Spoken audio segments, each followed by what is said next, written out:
This room is actually sick. All right, let's kick it off. So, obviously, today we are doing a very special episode. And we actually get to talk to everybody on the old school RuneScape team and talk about some of the things that you guys have done with the game, and also get to talk about everything that's going on with leagues right now. Leagues obviously still pretty new. And I feel like before we get into leagues, though, for us, one of the most interesting things to actually talk about is how the polling system actually works for you guys and how you guys were able to make that decision, because it works well in RuneScape. But when you look at polling in general, usually, like, if a brand or if a game or if somebody on social media does a poll, it's usually one of the most terrible things ever. Like, they're like, we joked around about this one example where they tried to send Pitbull to the middle of Alaska to do a concert at a Walmart there or something. So how do you guys actually handle the polling system, and why do you think it's so successful in RuneScape? Who wants to go? Yeah, I'll take it. So I feel like it's successful because it's necessary. I mean, you guys have already drawn comparisons to, you've got RuneScape, you've got old school RuneScape, you've got retail WoW, and you've got WoW Classic. And just like WoW Classic, it's kind of born from some disenfranchised players who perhaps weren't too happy with some design choices in retail WoW. It's similar for old school RuneScape, where some design choices through the years led to some RuneScape players wanting to hark back to, you know, how it was years ago. And because of those design choices, I think some players wanted to have the ability to retain trust, maybe to know that some decisions that they viewed perhaps as mistakes wouldn't be repeated again. And old school RuneScape was born from, a poll, right, Kieran? 2013 in February, out of nowhere appeared. It was like, hey, do you guys want an old version of the game, yes or no? And then since then, it's been consistent. Everything's been voted on. So you need like 75% in order for a vote to go through, right? 75%, absolutely. Okay. If it doesn't get 75%, it simply does not go into the game. That makes sense. It's been at the core of everything we do since the start, because our philosophy is players at the center of everything we do. Yeah. We're here for the players, we develop content for the players, and that's all we believe in. And before it will always be that way. Before we go any farther, I know a lot of people might not really be familiar as much with the RuneScape community. Do you guys want to introduce yourselves and tell basically kind of what you do for the community and like what your roles are? Sure, Mike, do you want to kick us off? Yeah, sure. I'm Mike Donatelli. I'm the product director of Old School RuneScape. I came on the team about a year ago to try to help get the game into more players' hands, get it in new regions, get it localized for a lot of different people, because it's very special, and I think more people need to play it. So I'm Mod Kieran. I'm the lead content developer. It's akin to a lead design role for Old School RuneScape. I've grown up playing the game. I started playing back in 2007 as a kid, and now I'm on the other side and part of the dev team. And to be honest, that goes for the most of the people working on this game. We grew up playing it. Yes, I'm Mod Sween. I'm the lead community manager, and just like Kieran, I grew up playing the game. My first account was made in 2004. I was an 11-year-old, kind of bumbling my way around Tutorial Island, just like you did.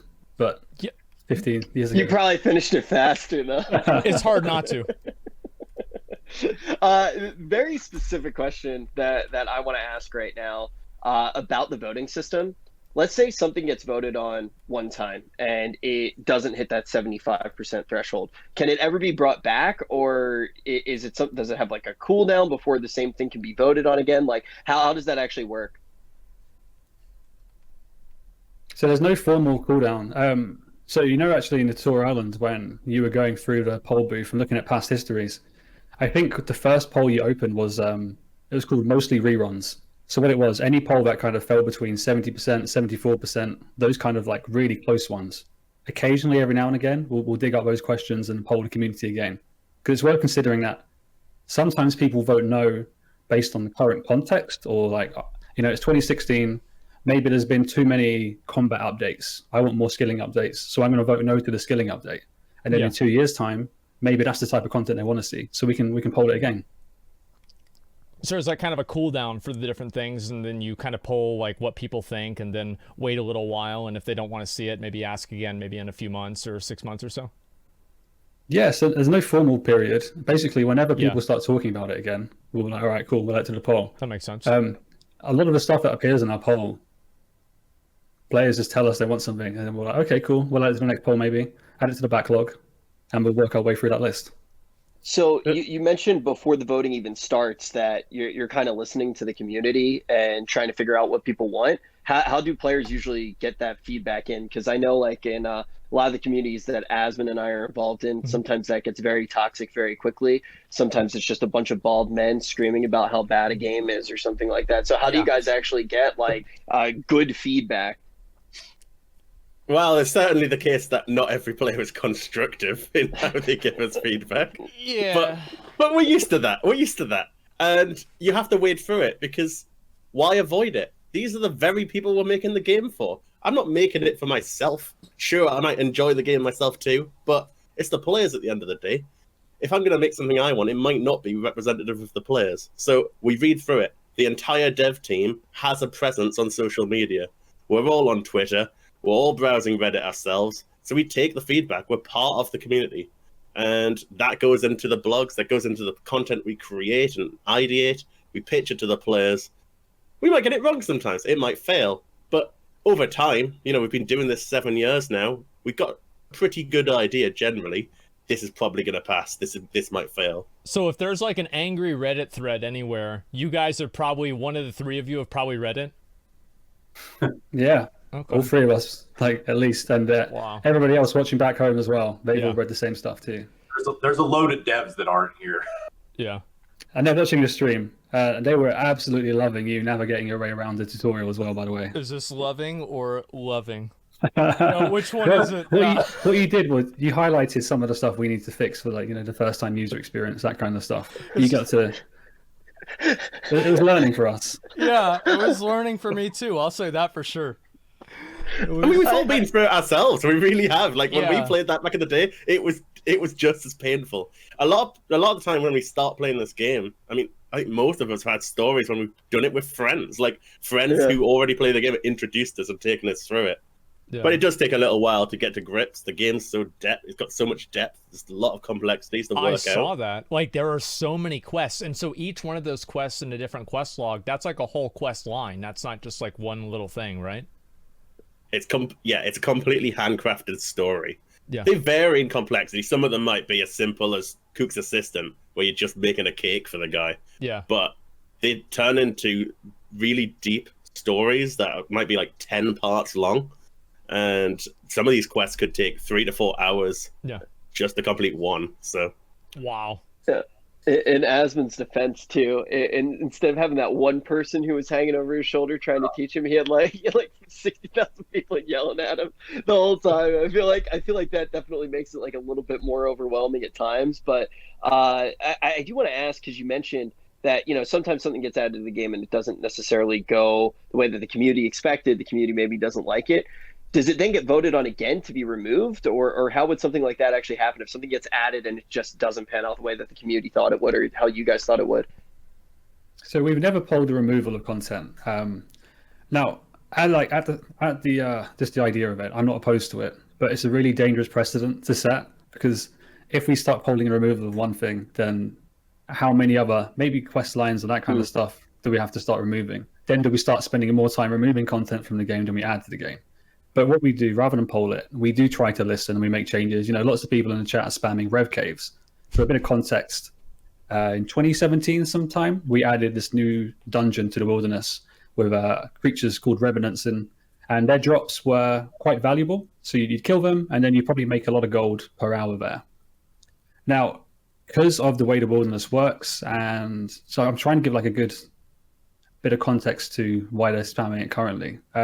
So the way the wilderness works, it's a dungeon, it's a closed area. Clans are able to kind of lock down this area. So clans and guilds were able to start gating access to this type of content. And then because of that, we added it to the wilderness because it was going to be like a really risky, dangerous way of making wealth.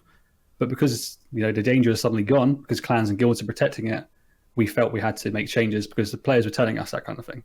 Yeah. Okay.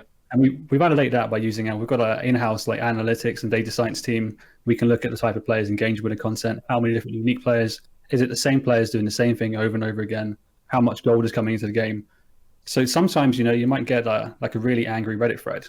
And it's important for us to validate that, because some people try and spread misinformation. Sometimes it's just perception, but we're able to check whether or not the complaints are, valid, or perhaps there's more to do with misinformation or more education we can provide.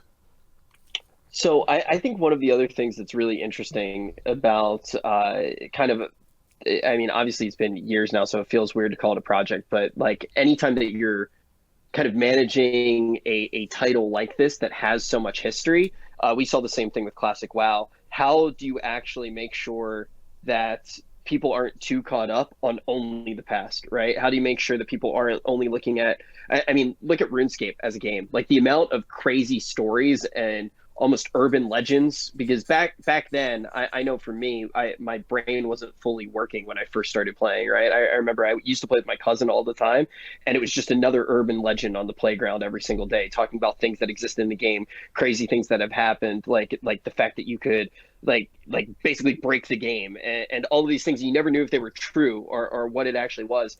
And I feel like that's one of the appeals of old school RuneScape. How do you actually, I don't know if it's temper those expectations or kind of bring people into the current year? Like, is that a challenge that always exists? I think so. So there's kind of two aspects to it. So we need to always be aware of why old school RuneScape exists. They want to kind of there are some kind of like design tenets that we have to keep ourselves true to. So they want rewarding gameplay. They want things like cosmetics to be earned through in-game achievements. They want to be able to access all types of content in-game. So we make sure we keep those. And, as an MMO, typically you just add new content and add new content and add new content. And then lots of players get rightfully concerned about the prospect of, dead content. That stuff you added back in 2004, 2005, no one does it anymore. Yeah. So we need to just be aware of the need to balance that stuff. Like fix existing content is something you'll see quite often. So we need to balance fixing existing content and then adding new content. So recent example, we polled a mini game called Soul Wars. So that exists in RuneScape, not in old school RuneScape.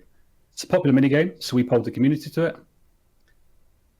But as we were kind of gearing up to poll it, a lot of players were thinking, you know what, there are loads of old mini games that haven't been touched, haven't been fixed. You've not touched them. No one goes there anymore. So alongside polling Soul Wars, the new mini game, we dug deep, worked on some designs to try and rework some of the older mini games too, just to make sure there's a reason to go and do it. There's some appeal, some playability stuff. So we try and balance fixing and adding new stuff. Yeah, I think that's always a challenge, right? I mean, with like plenty of other games too, where you have a game that comes out and, there's content that people just kind of stop doing. And it's like, how do you get people to still want to do that or re-incentivize that without making people feel like they have to do it? I'm sure that's always kind of like a push and pull. Yeah, I'm also curious as well, like how much communication really happens on the team between like two different versions of a game. Like how does that actually work? Because you guys have a lot of experience with it, and now I feel like there are a lot of games that are starting to try to figure it out. I feel like it's a tough thing to do.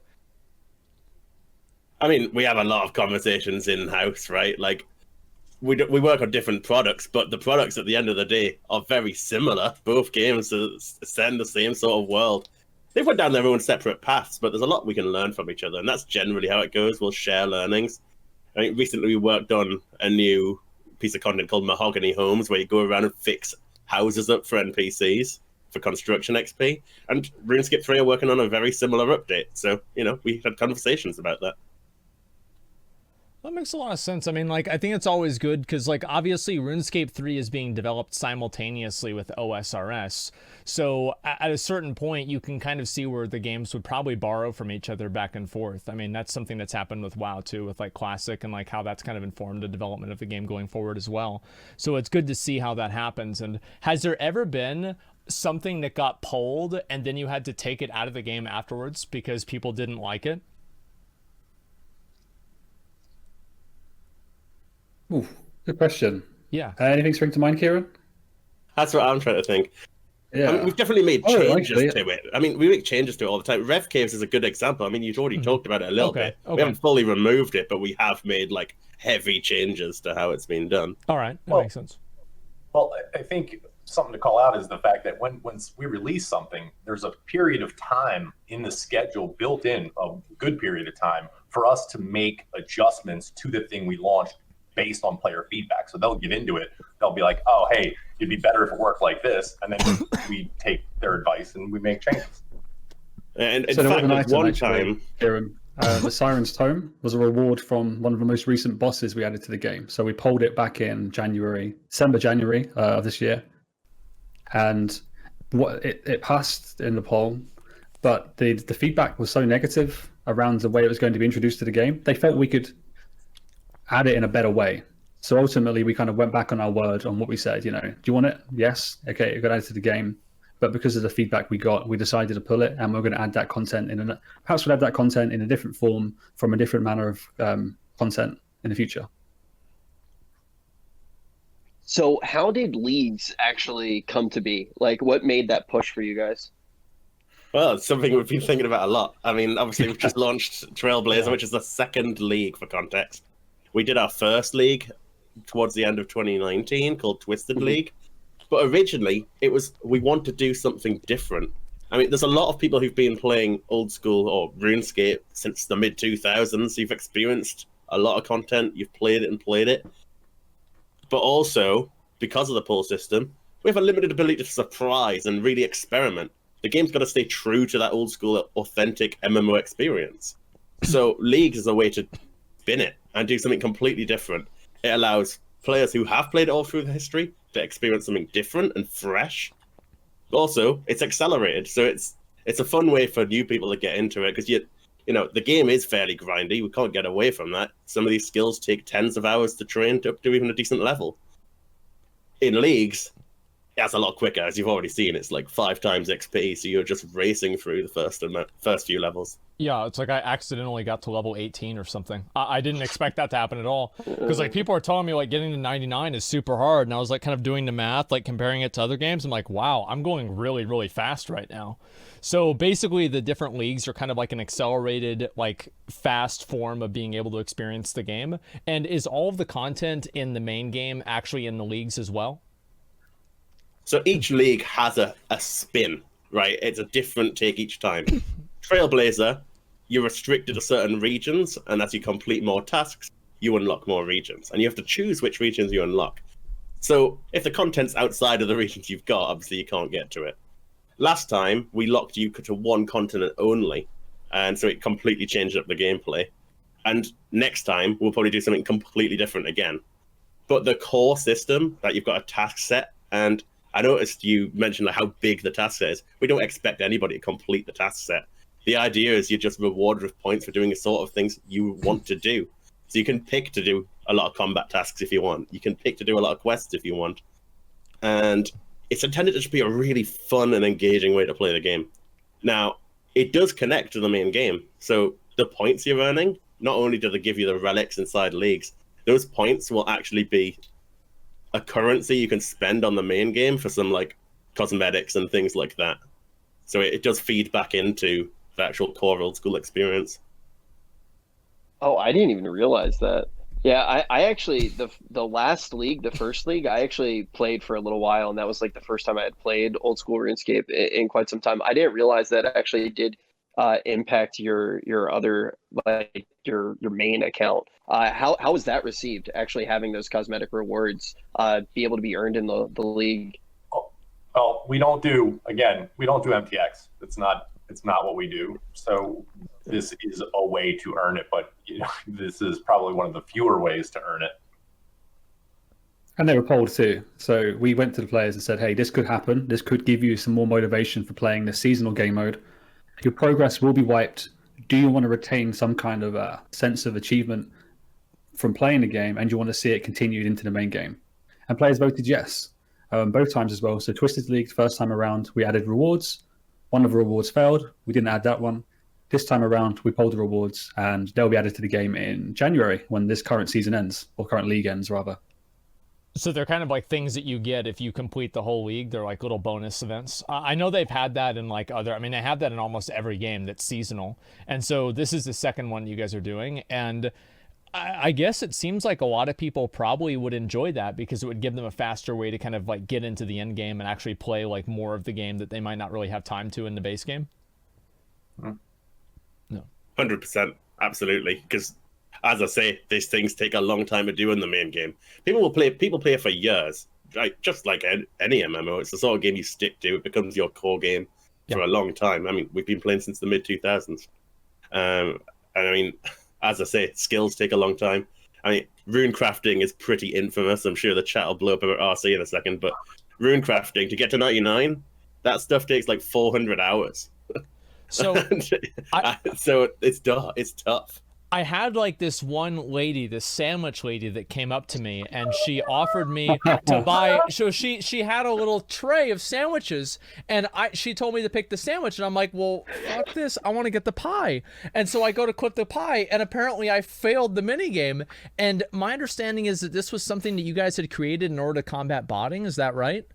Dude, so how does that work? Same thing. I did the exact same thing. I'm like, I don't want that, man. I want this. I want the baguette. Yeah, And okay. then, see, guys, it's not just me.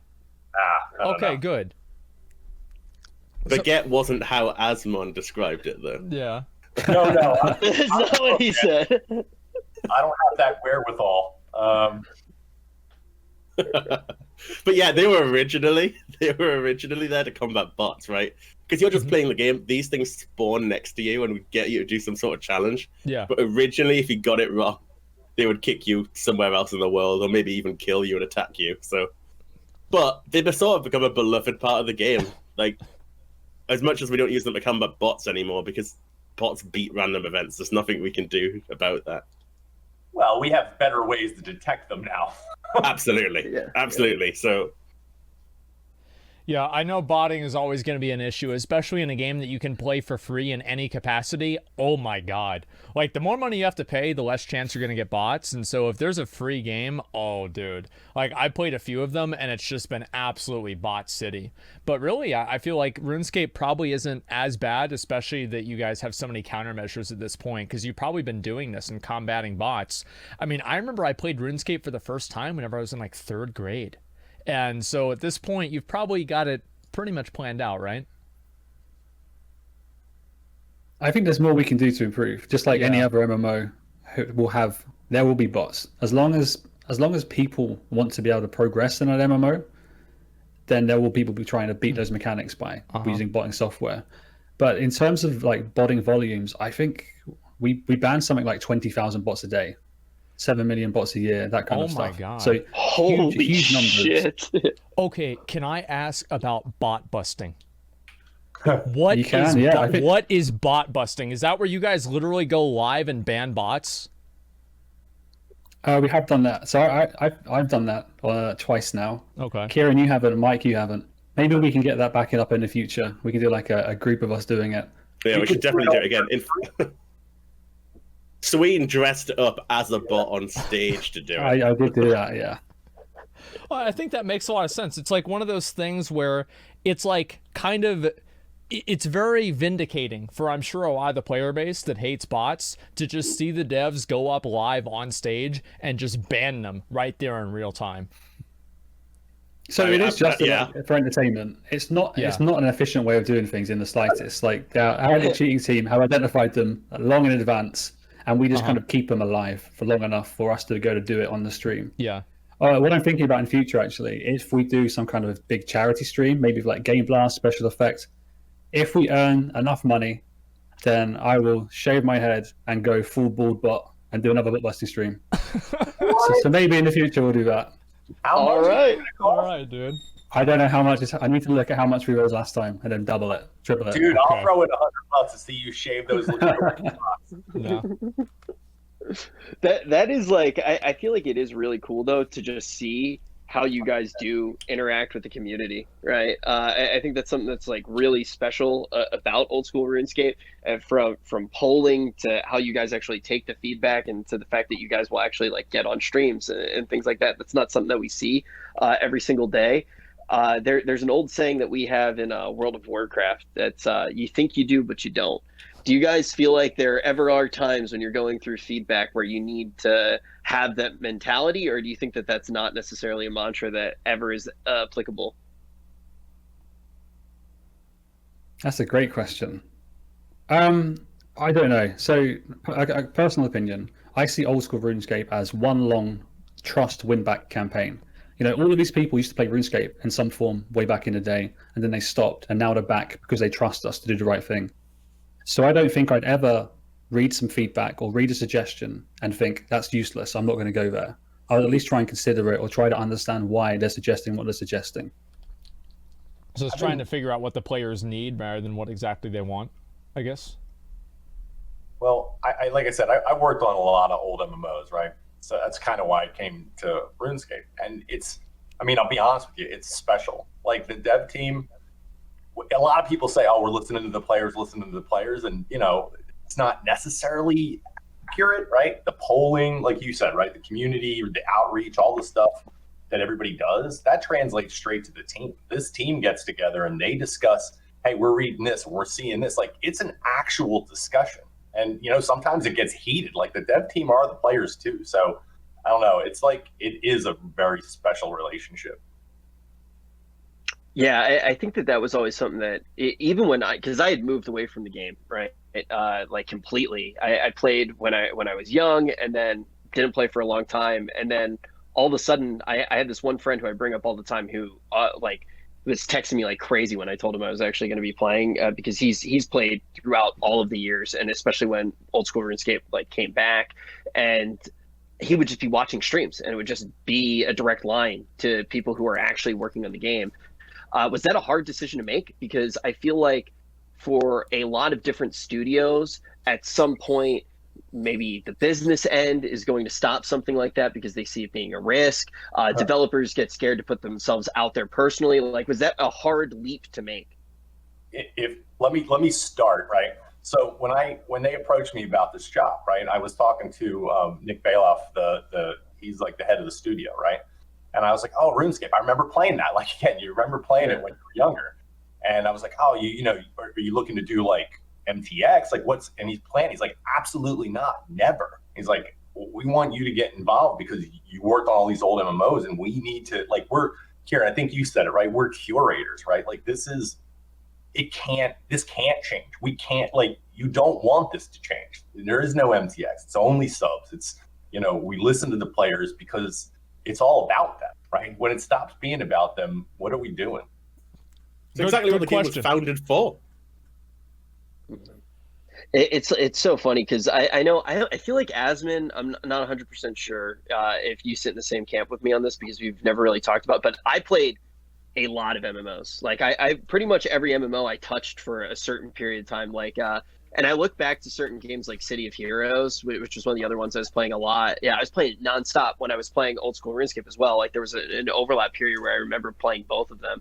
And you look at a game like that, which I still feel like was ahead of its time in a lot of ways, and the entire game was unlocks, right? Like you were unlocking a cape at level 20, you were unlocking all these different cosmetic effects. And I just think about games like that, and I'm like, imagine if that came out today and that entire thing was just a gacha game. Because there's no way, like there are not many studios that wouldn't turn that into a gacha game.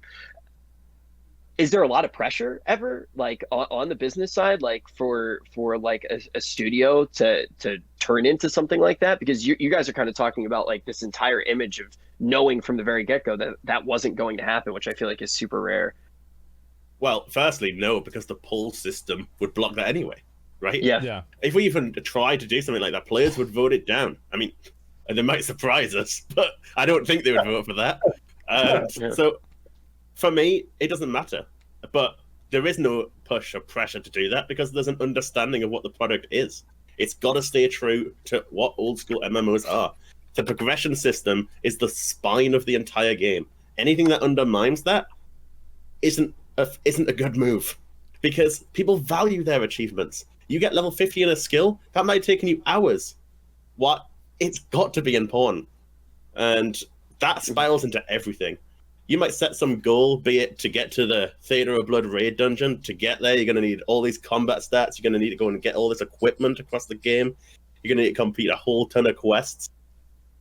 That progression system almost spider webs into a whole host of things. You need to get this stat to unlock the ability to do this quest, and you got to complete this quest to get access to this boss so that you can get this loot. The progression system is vital, and anything that undermines that should not really be considered. So I also want to ask, how do you guys feel for a game like Old School RuneScape, that tournaments or special events, whether they're community events or what have you, how important do you think things like that actually are for the game? I think they are very important, but it's also about balancing the type of tournaments with the rest of the game content too. So I think a lot of players, I saw them talk earlier about DMM in the chat. So the context, that stands for Dead Man Mode. This was very similar to the League in that it's a seasonal game mode, and we used to do 4 of them per year. But what it meant was, they were crazy successful in terms of Twitch viewership, people playing, people subscribing on other accounts to be able to play in the event.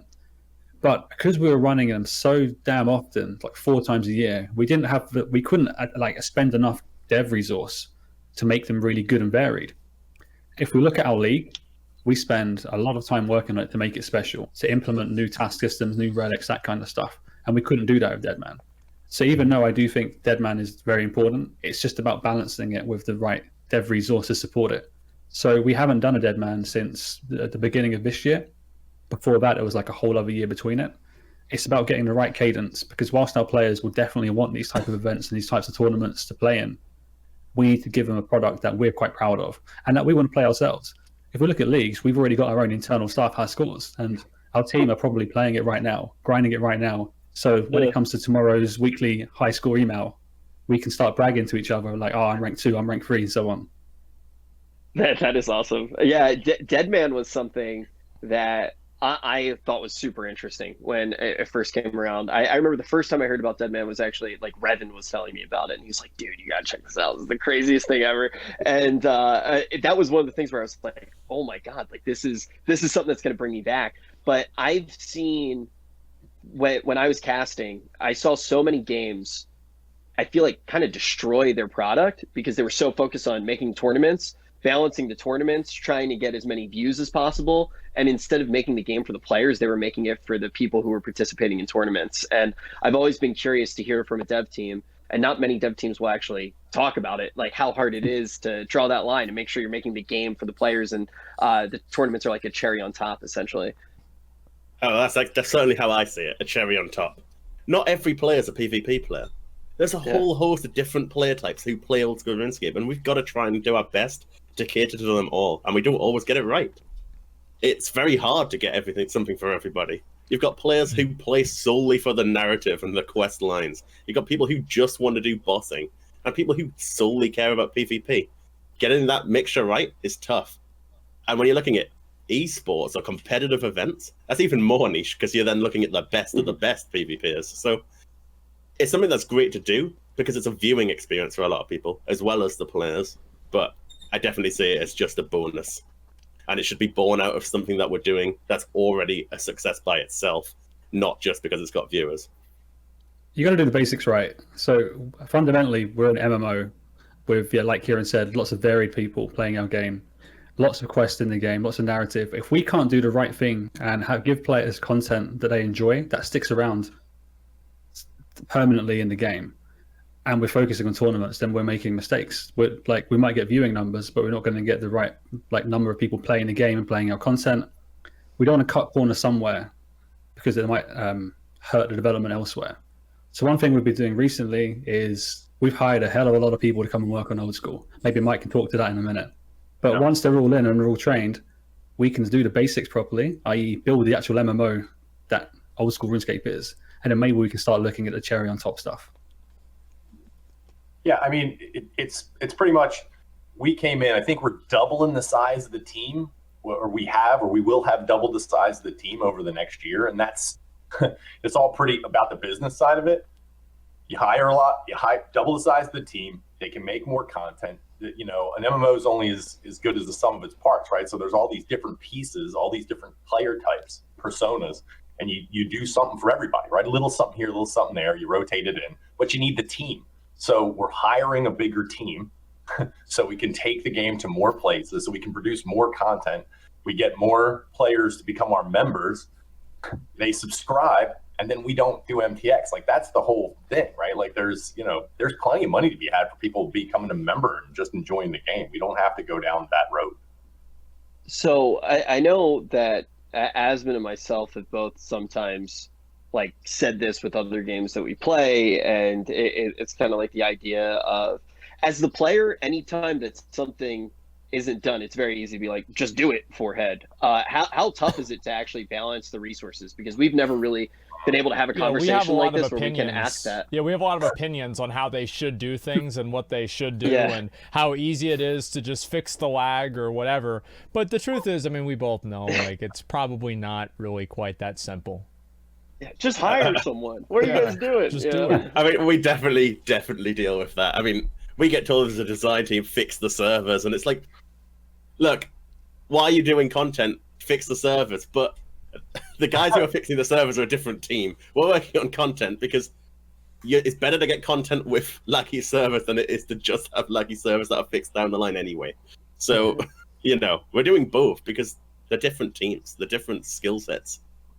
That's when we should do more to communicate that, though, right? That's why we started doing leadership live streams. So we do a weekly Q&A with like a bunch of devs and artists, testers and whatnot who want to be on the stream. But now once a month we're starting to do a leadership stream, which then puts people like Mike in front of the camera, and he gets to tell the players about what we're doing to fix all the big issues, whether it's like servers, whether it's bots, whether it's tech stuff, that kind of thing. And I think some of the more frustrating thing is players are saying, just fix it. Some of the projects that we are fixing, maybe it's not in the right level of, it hasn't progressed enough to start talking about it. So some things we have to sit on for a while before we get to the point where we can say, okay, look, we have been working on it. Here's what we're doing right now. That's a really big source of frustration, because you get, I don't know, 100 players, 200 players, tell us to do one thing. And maybe we're doing it in the background and we can't tell them just yet.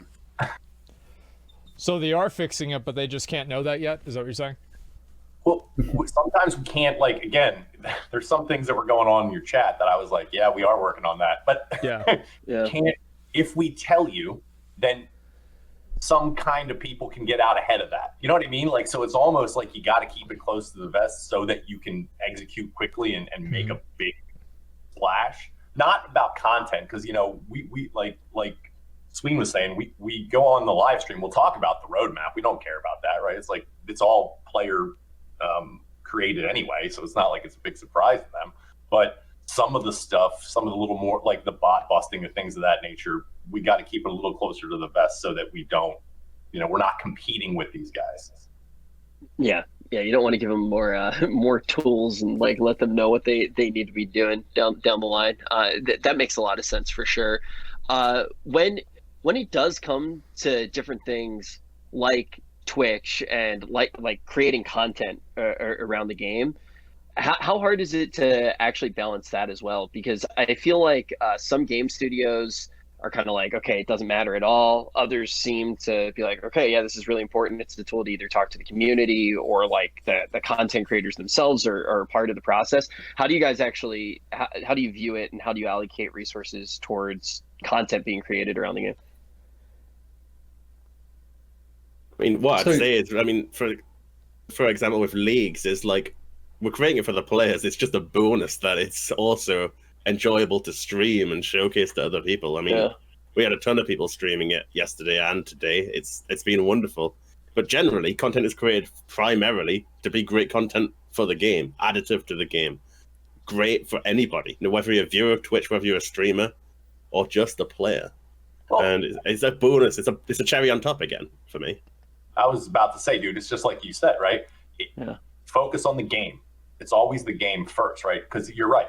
If you have devs that are like, oh man, we're going to go full on esports, right? And all you were trying to do is go down that road, you're going to mess up, right? And it's the same thing with, oh, let's just design this thing that we know will be super streamable, but it's not quality content either. So I think you just got to concentrate on the game and the rest of it will come. If you do good things, people will know. Yeah, I feel like it's always something that I think is kind of weird with like making good content to stream is so different than making good content to play. Like watching, you know, any form of like crazy RNG is super easy to watch on stream. Well, gambling right? It's content is amazing. People Yeah. love gambling content, but is gambling content really good for a game? Usually it's not, I would say, in many ways. And so you always do have the balance of, do I want to make this thing that's super enjoyable and it's going to get tons of clips and people talking about the game at the expense of the game, or just make a good game and then hope that that bigger, better game gets more people that are interested in just watching more of the gameplay? Hey, one thing about our creator base is that because old school RuneScape is so grind heavy, we know we can't get away from it. Yeah. It means that our content creators have played the game for a long time. They enjoy playing the game. And it also means that the people viewing the game are players just like them. So sometimes we don't, I guess in a roundabout way, we don't necessarily have to focus on trying to create streamable content, because we know our creators are really dedicated players. And they're not here because, and no disrespect to the games like, Among Us or Fall Guys, that type of stuff, where you have really low barriers to entry and you can just jump in and play and stream it. Old school RuneScape, because it's a different beast and you need to kind of have those hundreds of hours beforehand. Yes, I've learned that.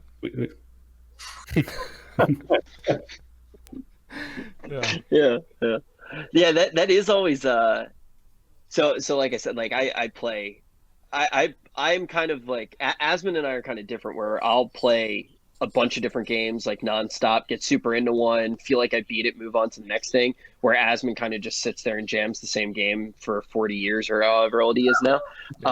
But the thing is like I'll play games like PoE, for example, right? And I feel like that's a game where instead of trying to grab a bunch of new players, they just continue to make the core system itself better for the group of players that's already there, and it gets more and more complicated, which actually increases the barrier to entry. And I think that that's definitely kind of a hard balancing act for a company like that, right? It's like, okay, we have our core player base, we want to add a league mechanic, now it's more complicated, it's even harder to have a new player jump in. Do you guys ever feel like you struggle with something like that adding systems makes that barrier to entry even higher?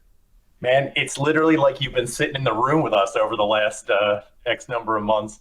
Yeah, it's. I actually did recently get fired from my job, so for the second time. What? I hadn't heard that. Third. Excuse me. No, seriously. Like this has been discussed, right? I came on just about a year ago, right? And I had the same everything you went through and I went through as well, right? Yeah. I was like, whoa, hey, this is. And there's some depth to this, but there's a learning curve, right? So we talk about how do you balance that, right? If we want to get all these new players, right? The new players is where we need to go. How do you balance it? And that's why I said, like, we're curators, right? We got to keep the vibe of old school, but we also have to figure out a way to try to get people to understand it, right? We're never going to lead you by the nose through. We're never going to put quest bangs out there. We're never going to go to that guy and talk to that guy. We want to preserve it, but we also have to be smart about how we do it. So I think we were saying today, it's like super discoverable, but keep the depth. We got to find that spot in the middle, and we just got to be real careful about it. Because again, I can't stress how much old school is kind of a special beast. It's like unlike any MMO I've ever worked on. Should we give the lobster example recently? So there's an item in game called the lobster pot, and you use it to catch lobsters. Okay. We changed the name to the lobster. Was it changed to the lobster cage, right? Because in the fishing, right? It's the lobster cage. The fishing spot in the game, when you click it, it says cage fish or cage or something like that.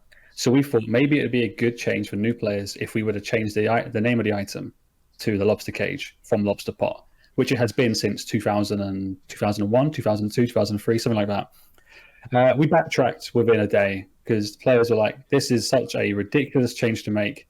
It's so iconic and nostalgic. Why are you doing this? Look, here's the Wikipedia article. It's called a lobster pot in real life. Lobster cages don't exist. Why are you doing this? So sometimes we do backtrack like that. We try and make those subtle tweaks to the game to make it more new player friendly. And then in retrospect, we look at the change and we're like, well, did we look at data to suggest that lots of players have stopped playing because they don't know how to work out a bloody lobster pot? Probably not. So we should do that before we start committing to these dumb changes.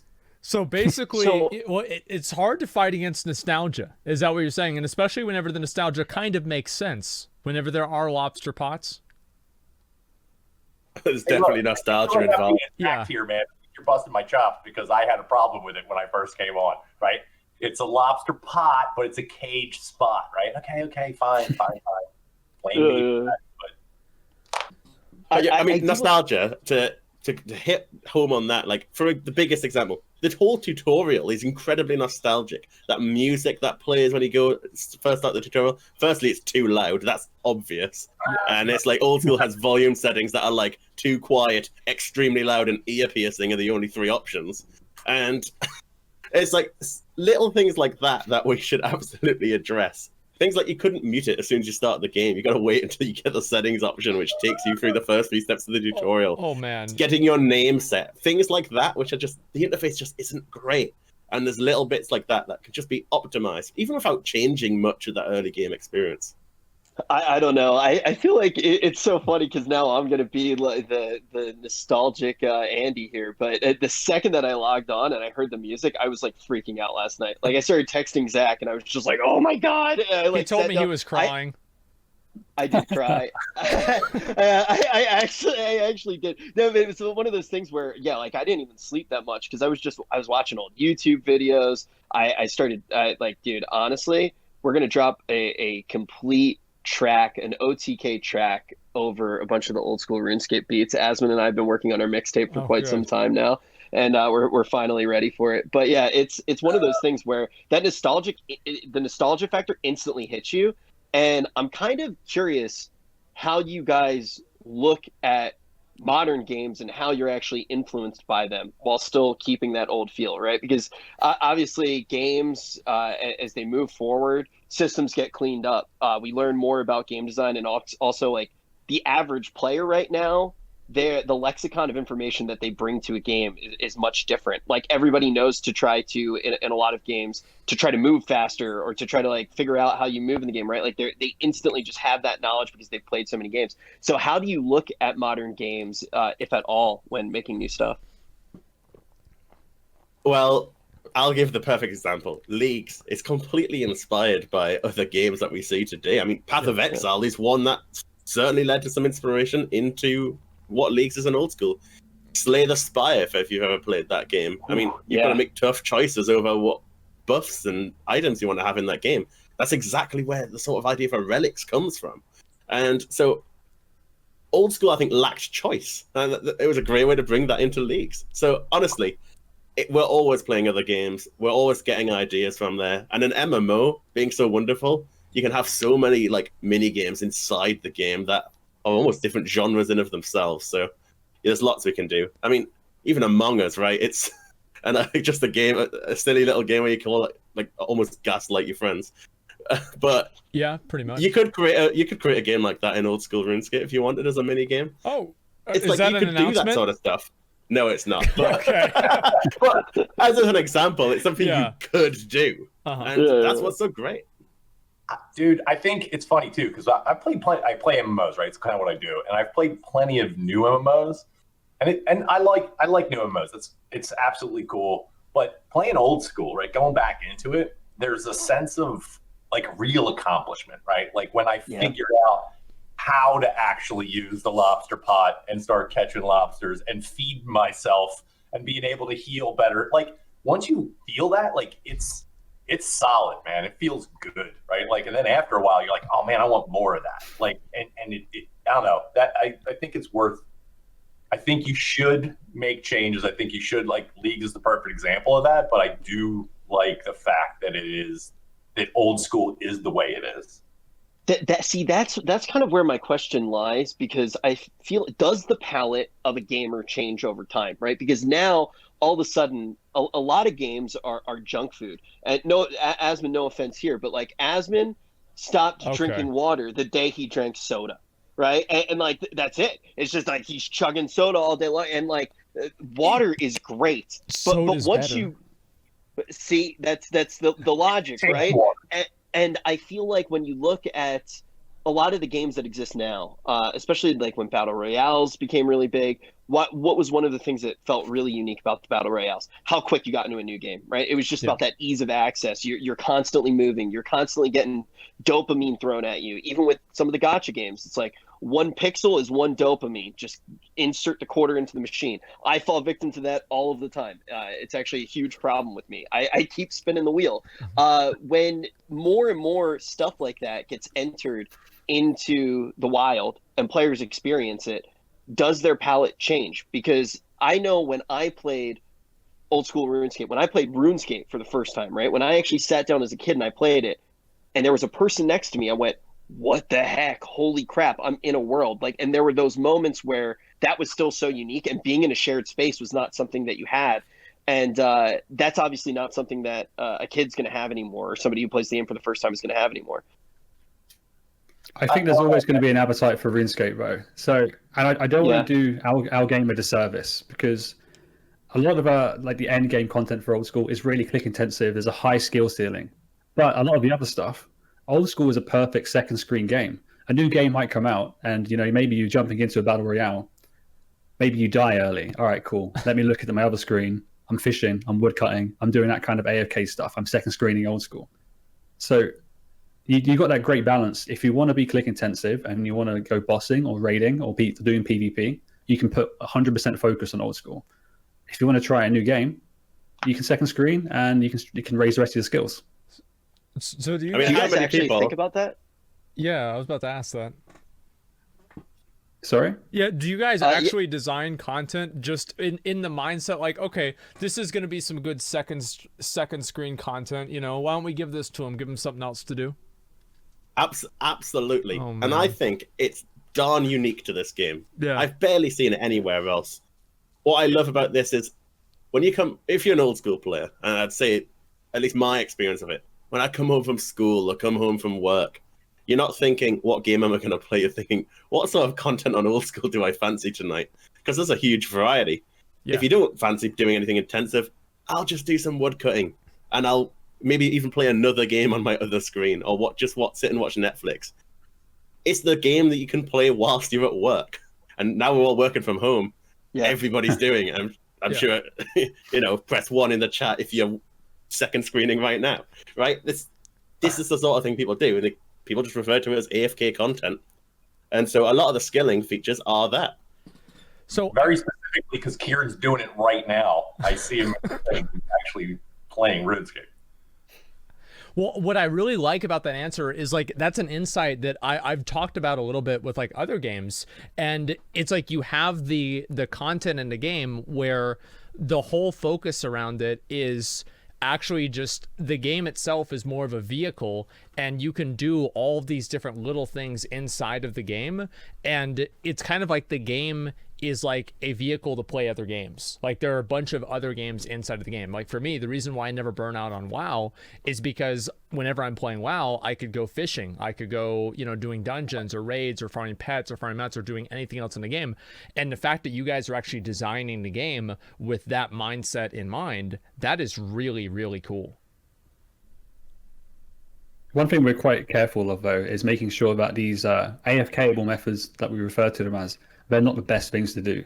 If you want to pay attention and you want to be clicking a lot, then you'll be rewarded with better XP rates, that kind of stuff, or more gold per hour. So we kind of try and add that level of balance. Yeah, I think that's always going to be kind of a balance between the two things, and setting everything up. Rich, how you doing, man? The phone died, but it'll be back on in a second. Okay. Wow, I look like I have more chins than Mizkif in that picture. Okay, that's great. All right, go ahead. You want to try and hear? Do you want to try and hear with me? I'm gonna do like this. Yeah, this is real cute. Okay, go ahead, Rich. You good? Sorry, he's being a goofball right now. He's trying to just press his head against mine. Okay. Oh, dude, I can feel my hair falling off. It's moving over to your head. You have to take 10 seconds to do that one joke. It's like homeostasis. It's trying to balance out. Yeah, great. Well, then I'd be getting a little bit off my top then. So you know what? Yeah, it's fine. Well, that's actually a really interesting thing. So you started doing the content updates. When did you start doing the polling? What year was it? So it was with Old School's launch. So yeah, we launched Old School start of 2013, and it was from the August 2007 build of RuneScape. Yeah. And it was set out with the promise that we're going to pull content. I mean, at the start, it was people just want that 07 version of RuneScape back. That was sort of that golden era of RuneScape. And so the community at first was, we don't really want changes. We just want a few tweaks here and there to optimize the experience, because some of these things are awful going back 6 years. It was all these little improvements had been made, and it was awful to go back to. But slowly, it becomes really obvious the game won't live without content. Yeah. It needs new things. It needs new things to give people new experiences. And so it's slowly, people started wanting things, but that's when the polls started to turn up the heat and start offering big things, not just a small tweak to how this small feature works, but do you want a new dungeon with 4 bosses? Yes, let's bring that in. Okay. And so the poll system's been the poll system's been there since the very start, but originally it was just small tweaks. It's turned into everything we do. Yeah, I definitely think that's probably one of the most interesting things about OSRS. And so at the beginning, you kind of had people that soon wanted to see even more content out of the game after it first got brought back out. So as a game, we've had multiple errors. I mean, okay, think about World of Warcraft, like loads of different expansions. There are probably tons of players who want WoW to naturally become TBC, or they want it to become like Wrath. Oh yeah. Or they want it to be separate re-releases. Our players are no different. They want the 2004 version, or 2007, 2010, 2011.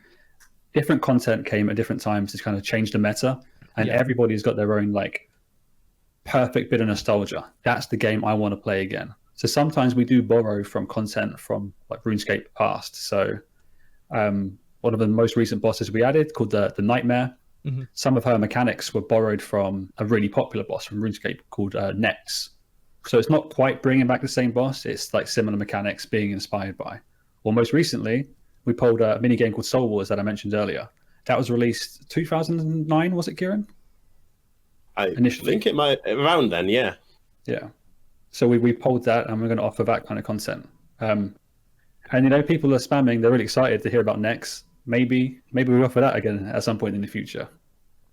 So out of curiosity, when you're thinking about, because like you bring up the WoW example, like there are so many people that are like, oh, I want this version, or I want this version, and some of the community goes, why don't we just have all of them? Why don't we have a pristine classic server? Why don't we have a progressive server? What if we have a plus server that actually has a polling system like old school RuneScape? Did you guys ever think about doing something like that, or were you just instantly like, this is going to divide up our player base too much? It's been discussed, right? We've thought about, first of all, if it is technically possible, because we don't know, we need to go and dig into the specifics of it. Would we do it? The fear of dividing your player base is accurate. From personal opinion, I want to give the players the right game they want to play. But is there a point where you're dividing a player base so much that maybe they don't have enough players to play with, and then their playing experience is made worse? So perhaps their playing experience would ultimately be better because of a bigger player base playing the 2007 version rather than a 2009 version. And then you have to consider the business side of things. So you've got a dev, you spin up another dev team working on a 2011 version. Do they have their own dedicated sysadmin team, maybe a localization team if you want to translate just for that game, a marketing team, player support, anti-cheating teams? Suddenly you've built loads of different business units around the notion of releasing a game. So it's kind of like, just in a way, you don't want to spread yourself too thin on like making all the different types of content, but you want to kind of make one game that appeals to everybody in a different way, kind of. Best as we can, yeah. There's a small amount of people who would like to play it 2007 RuneScape exactly as it was, no changes. But the best way for us is to add new things. We poll so we know that it's what people want, at least to a super majority of 75%.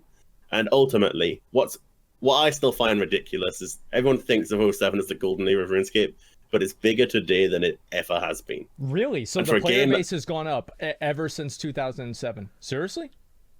Dude. Not up since 2007, but it's went down and up since. We're now, today, we are higher than we were in that 2007 era, which is ridiculous. The game's about to hit its 20th anniversary next year. Dude, and here we are, bigger than ever. I think we hit, I'm just quoting off the top of my head, but in 90 minutes, we hit where we were in the last league, right? Like, we had to open, 35. We had to make 35 new servers to handle the load. Like it's nuts. Wow. That is crazy. Yeah. I think that it's funny with our particular corner of the internet. I think everybody who's maybe watching Asmon stream right now or regularly watches Asmon stream, the only thing that they'll ever consider on, like, they'll be like, oh, the game has this many viewers right now, that's how many people are playing it. Like, and I feel like I've talked to a lot of game devs recently about, like, that, you know, have, like, there are some games where it's like, I didn't even know that this game was still out that I talked to, and they're like, our numbers are up from like when we first started playing. And I think that the question is like, do you think that there's a large audience coming from somewhere else besides Twitch in the gaming world that we wouldn't know about? And, like, if so, how do they find out about the game? Because to us, all we think about is Twitch, and that's why, like, you know, you see Asmon slamming his head against the desk, right? All we're thinking about is like that chat. And how do you guys actually find other players? How do they get into the RuneScape ecosystem? So if you think about in terms of content creation and ready audiences, Old School has like a dedicated level of Twitch viewership, and it's usually very consistent. We're not always at the top, but we're never near the bottom. We are, like, definitely one of the mid-range, probably mid to top range. But we've also got a huge community of YouTube content creators. And I'm sure you guys, maybe you're not familiar with the type of content, but you've probably heard of Settled or Swampletics, that kind of Mauritania locked Ultimate Iron Man. You've probably seen something to do with that. That level of content creation just, like, penetrates the rest of the internet, the rest of the gaming sphere. So they see that. And I want to kind of shout out the digital marketing team we've got as well. So I don't know, they work their magic. I don't know the ins and outs of digital marketing like they do, but you're able to get, we can identify new players, lapsed players, and that's a big audience of us as well. You know, RuneScape, because it's been so accessible for so long, you know, it used to be a browser-based game, and it was free to play. It was on Miniclip, like, years back. So at some point, somebody has probably played RuneScape. That's a lapsed player, they recognize it, and that's the type of person we can bring back. We've got 20 years of lapsed players to try and bring back and activate. And then we get to have, you know, what we're doing right now. Like, it's an awesome opportunity to perhaps reach some other new players from other games audiences. Well, yeah, I mean, I think especially, like, one of the things that's probably refreshing to a lot of my audience, as well as me myself, is to hear a developer team that actually takes a lot of time and really looks at the concerns of the player base and tries to view the concerns and frame them in a positive light and look at them constructively. I think that's one of the things that I think means the most to me personally as a player who's, you know, sometimes it feels like your voice isn't getting heard, and, you know, it's like they think that you're wrong or whatever it is. And it's good to hear a different perspective of people that view themselves as, I think Kieran said, curators of the game. Well, our team loves this game, right? Yeah. They've grown up playing it. They're so motivated to work on it because you get to make a difference, a real difference to a community they feel they are part of. So it feels really simple and it feels really obvious to me. Why wouldn't you listen to your players? Why wouldn't you talk to them? Because it's just second nature to us. Yeah, I think sometimes it's about money, right? Like, people, you know, there's always this interest, right? It's like, oh, hey, it's a business, it's a thing, it's whatever. But you can balance that, right? And you will have a long and healthy life, just like RuneScape does, right? I think it was we're doing a lot of this 2021 planning, right? Because I think that's something that people will be interested in. And we're doing this 2021 planning, and we have a lot of people in that room, a lot of devs, a lot of leads, and everybody's discussing, hey, you know, is this something the players would love?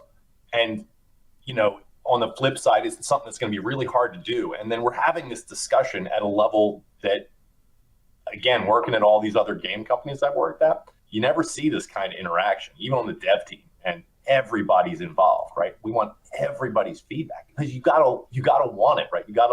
The team has to want to do it. If they love it and they want to do it, it's going to be so much better for the player. Yeah. I mean, it doesn't seem obvious, right? It's funny. I don't want to shit ourselves too much, but we've sorry, been. you go. Oh, sorry. No, you go. Sorry. Yeah, no, sorry, I couldn't hear because I was listening through Zach's headset. But yeah, I think one of the things is that like instantly felt different for us, and one of the reasons that we were excited to do this too was because the way that you guys talked to us throughout the entire process was like we were talking to someone that we were going to play the game with. And you know, there are a lot of devs that won't talk to us, for example. For like whatever reason, they're nervous about like how it's going to go down, and like the entire time you guys were just like so easy to work with, and like in our group chat like actually sending jokes and like making fun of Zach and stuff like that. Like it was like it was like you're part of the community. It was just it was actually fun. So it's like very obvious that it doesn't feel like I'm talking to somebody in a suit who's trying to make money off of me, and it's really refreshing, and it's really nice, and being able to have a conversation like this, it just feels so unique to us.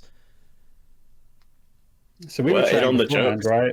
And we said, so we were talking like, do we want to agree on talk about this, don't talk about this? Ultimately, we just said we're just going to be transparent because that's the best way to be. You can ask us anything, and we'll answer it in the best way we can. So we don't have a cheat sheet next to us saying don't talk about this or try and talk about this. There's no point, because otherwise you're going to end up with a bunch of no comment, I can't talk about this, but let me tell you over here. So yeah, there's no point going in with that kind of level of obfuscation. Players are smart, and I think that's what you respect the players, and you respect them because they are smart about this stuff, right? I think my exact words were, honesty is the best policy. We just go out and we answer the questions as they're like, there's no point, right? Obfuscation is it's passe, to use a fancy word. People see through it. I think that's the thing, is like if somebody asks a question and then like the person who's answering the question, instead of actually answer it, they go through like a 30-minute prepared speech about something that's unrelated, it's very obvious what's going on here, and everybody in the chat sees it. And even if everybody doesn't see it, half the people see it and they start spamming it, and then the other half that didn't see it, now they're seeing it too. So I think that's very true, especially with like online content now. People see through bullshit really, really fast. Devs don't get to control the message anymore, right? Let's go back 20 years, 30 years in gaming. It was all about the marketing campaign, the television advert. You controlled the message. If this game was cool, it was based on the advert. Today it's not. It's based on the players. And you know why? It's because they're authentic. They're going to be honest. They're going to say how it is. And they're smart. No, I agree. I think that we are smart. Thank you very much. No, there's plenty of that, right? And like I do really agree with that. I think that having, you know, kind of like player driven development is a really good idea. And would you like to see, and like this is kind of like a larger question inside of like gaming in general, but would you like to see more games adopt the polling system that OSRS has? So what? Dude, polling is great, but I would not recommend other games implement the polling system we have. I think the polling system we have is necessary because we are one long trust win-back campaign. Mm-hmm. So we have to have like the 75% yes. I wouldn't change it for the world. I love it. But if I was a new game and I've got this new, you release a new game, you start fresh. You've got that kind of like neutral level of trust with a player base. You haven't lost trust. You're just there to gain it. So any poll system I'd like to implement for a new game, instead of being, do you want it yes or no? And it's a really high yes remark. I'd almost prefer to say, hey, here's 3 types of content we can focus on. Choose one, and we're going to do one of them. That way you get the freedom of development and the freedom of expression and design, but also players get to have their say.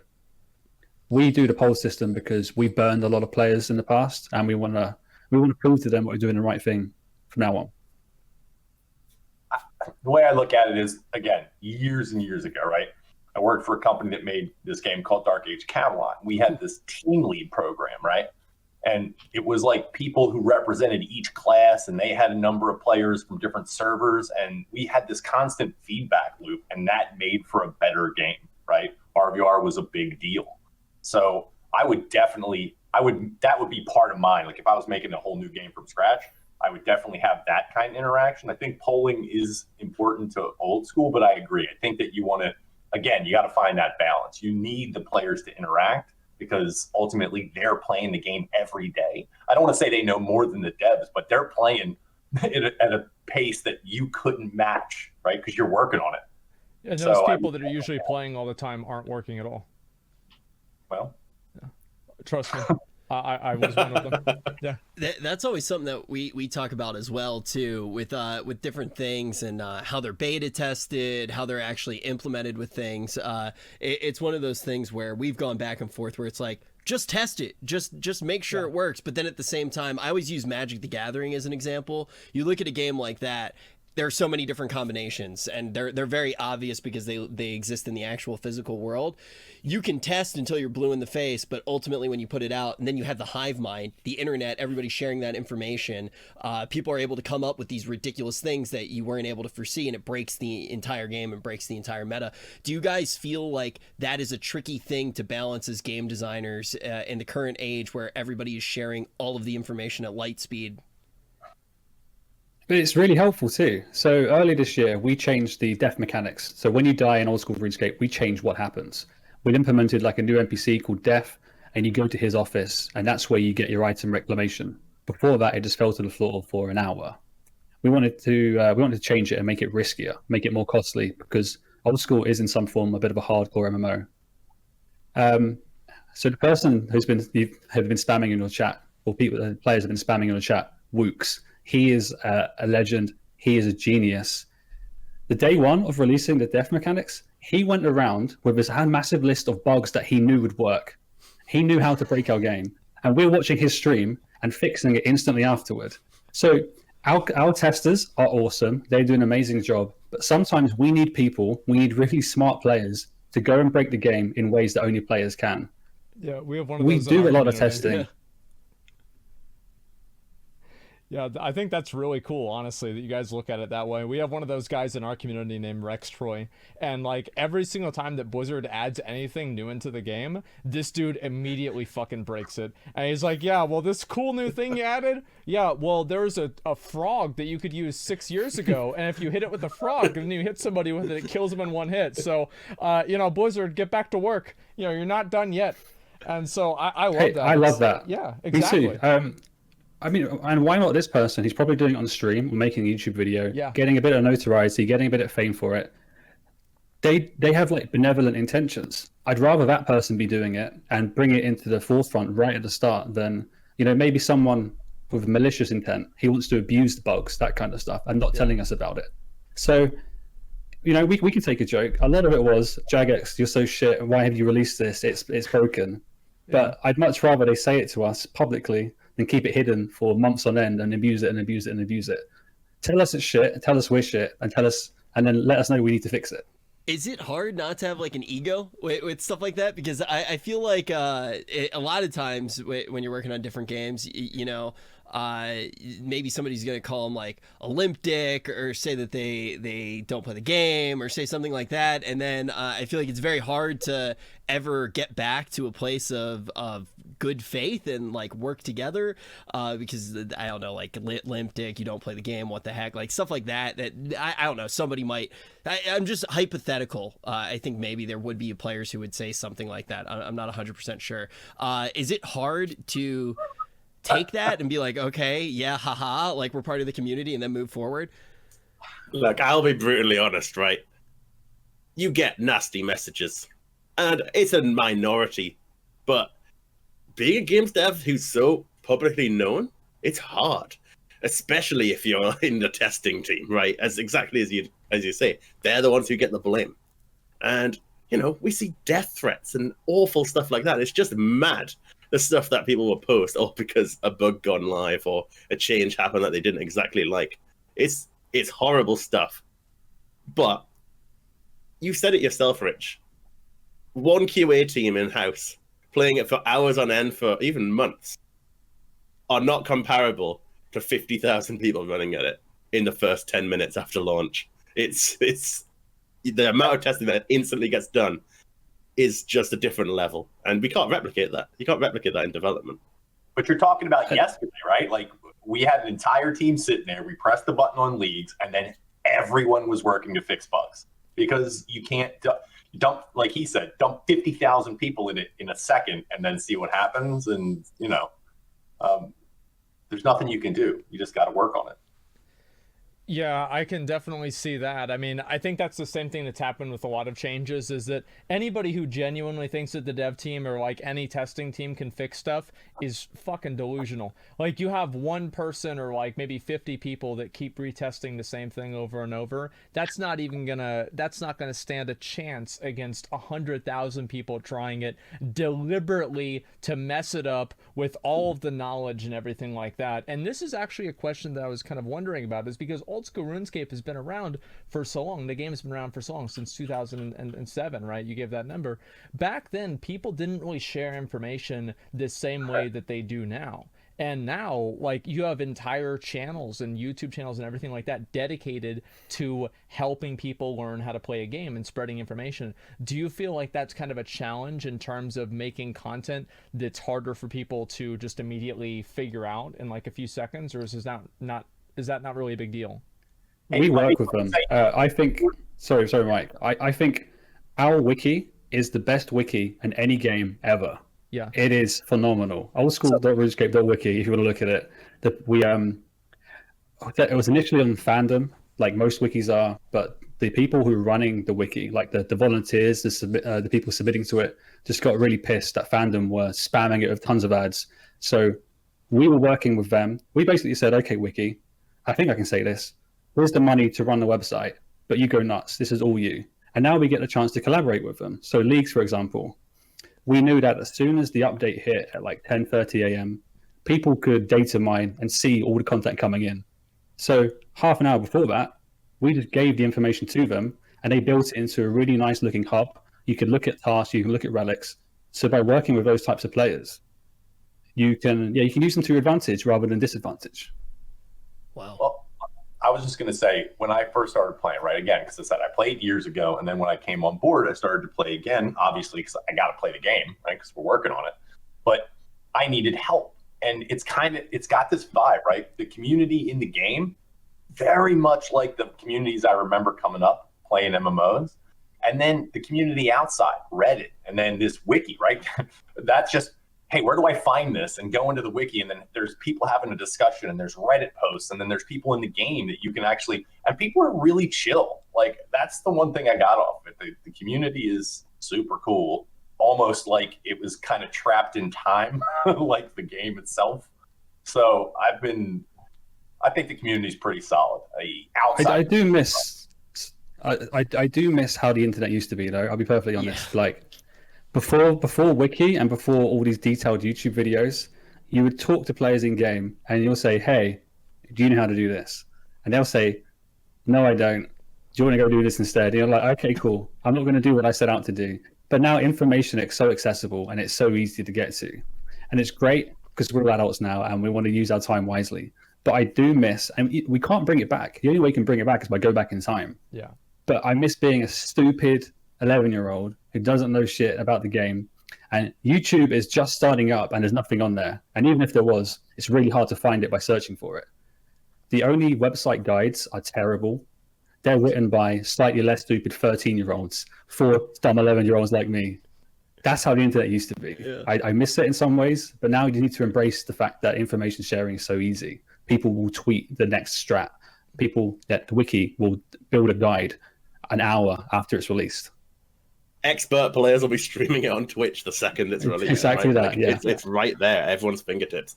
And I'm curious if you guys experienced the same in WoW, but, you know, back in the mid-2000s, the players were just there to have fun, right? Nobody knew the best strats. Nobody was obsessed with gains and efficiency.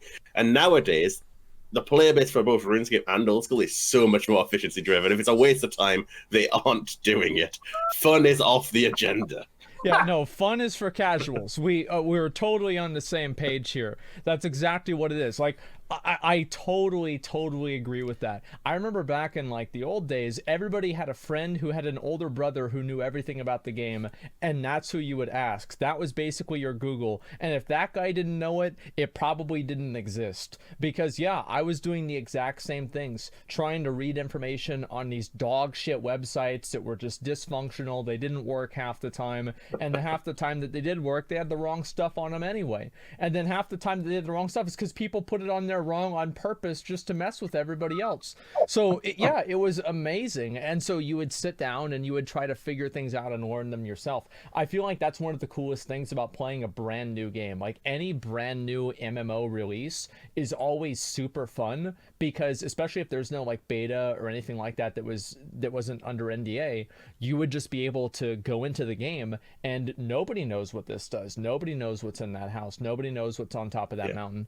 And you just do it and you play it and you see what it's like. And having that experience and having the journey like that is something that I think every MMO player kind of longs for to a certain extent. And you're right. Like, there's no way that we're going to get back to that without a time machine. You're 100% right, and it's very, very sad. To bounce off of that, though, really quick, because, I remember, you would read the guides, and it was very clear that the person spent more time on the ASCII art for the guide than actually writing the guide itself. And it's inevitable that we're kind of in this place now. You would have to get that time machine to go back. What ways do you actually try to change the game, though, to create some of those feelings again? Because it felt very much back in the day when you logged on that there wasn't a right way to play the game, right? In any MMO. That was one of the reasons MMOs were so great. There wasn't a right way to play the game. And now we kind of live in that time where this is how you play the game. This is the right thing to do with your time. This is an XP waste. And my question is, do you do anything now to try to create those moments where it feels like there is no right way to play the game? Leagues, perfect example. Like, you're jumping in and right away, what relic do I choose? Holy shit, what? That, okay, it gives that effect, or that one gives that effect. How is that going to influence my choices 20 minutes from now? And then you get the next relic, and then it's the same decision again. Pick from these three, and then you have to choose a region. Okay, which one do I choose?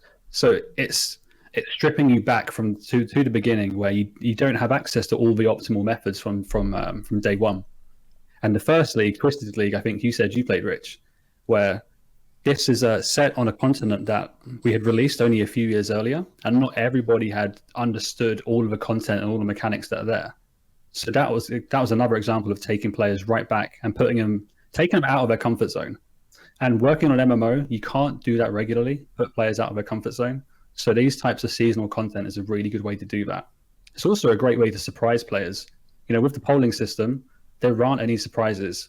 Maybe tiny little events for Halloween or Christmas and Easter. We do those every couple of months, every season as well. But Leagues offers the best opportunity for us to keep stuff for ourselves, surprise players, delight players with something they did not expect. So something that we've seen with a game like with us playing World of Warcraft a whole bunch, I think one of the interesting things is rewards over time become very saturated, right? Because there's kind of a fixed amount of reward styles that exist in the game, whether it's cosmetic appearance, whether it's actual gear, all of that stuff just gets inflated, and ultimately it becomes very hard to be excited about anything. How do you guys remedy that in a game like old school RuneScape? Honestly, it's a difficult problem, exactly as you say. People want new raiding dungeons. People want new bosses all the time. But if it doesn't come with amazing loot, it's a waste of time, right? Why are you going to go and kill that boss bar the first few times?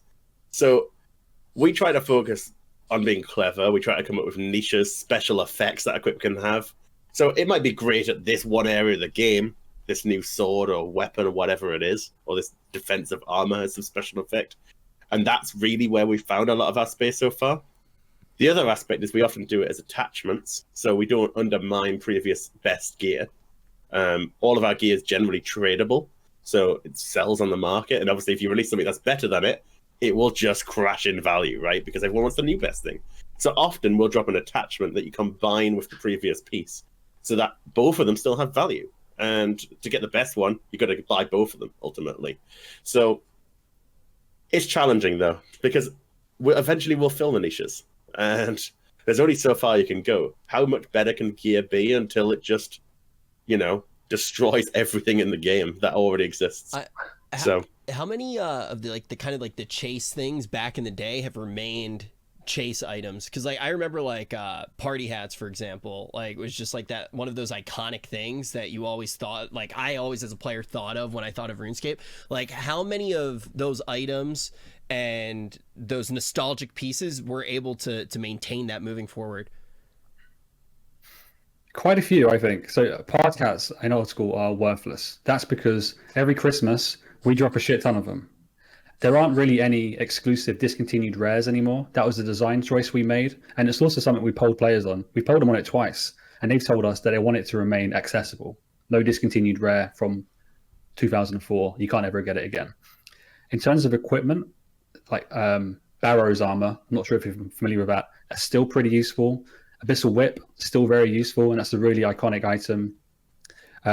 Dragon Fire Shield, the Dragon Dagger, the special attack it offers there. And to Kieran's point of trying to create item sinks by using attachments, it makes it retain value, and more often than not, players will be walking around in that type of gear as well. Also, God Wars armor. So God Wars was really popular between players between 2007 2011. The rewards you'd get from killing those bosses were relevant then, and they're still relevant now. We're very careful to not go crazy with power creep, and we want to keep like Bando's armor as like the best strength armor, Armadillo is the best ranged armor, and it stays that way until we can find niches, and that's when players start mixing and matching. How do you guys feel about FOMO in games in general? Because this is something that Asmon and I actually, I think, mostly advocate for in WoW, like the idea of having certain rewards that do come out and are only available, like you've kind of mentioned, like discontinued rares, right? I think that a lot of the times we've talked about having stuff like that be put in the game, but there's always, I think, like a lot of players, like obviously a lot of people in chat instantly just being like, it's terrible, like it's an awful idea. Do you think that there ever is a time that it's worthwhile in a game? Because instantly I feel like chat's always like, no, but we sit here and we're like, yeah, let's do it. I think they're great sometimes. Like, they can be a really useful development tool. Sometimes you play new games, new MMOs, and if you're an alpha tester or a beta tester, you get this new item. And then that's your encouragement to go in and break the game and give devs feedback. For old school RuneScape, it doesn't fit. Our mantra is everybody can get anything at any time because, we're community driven that way.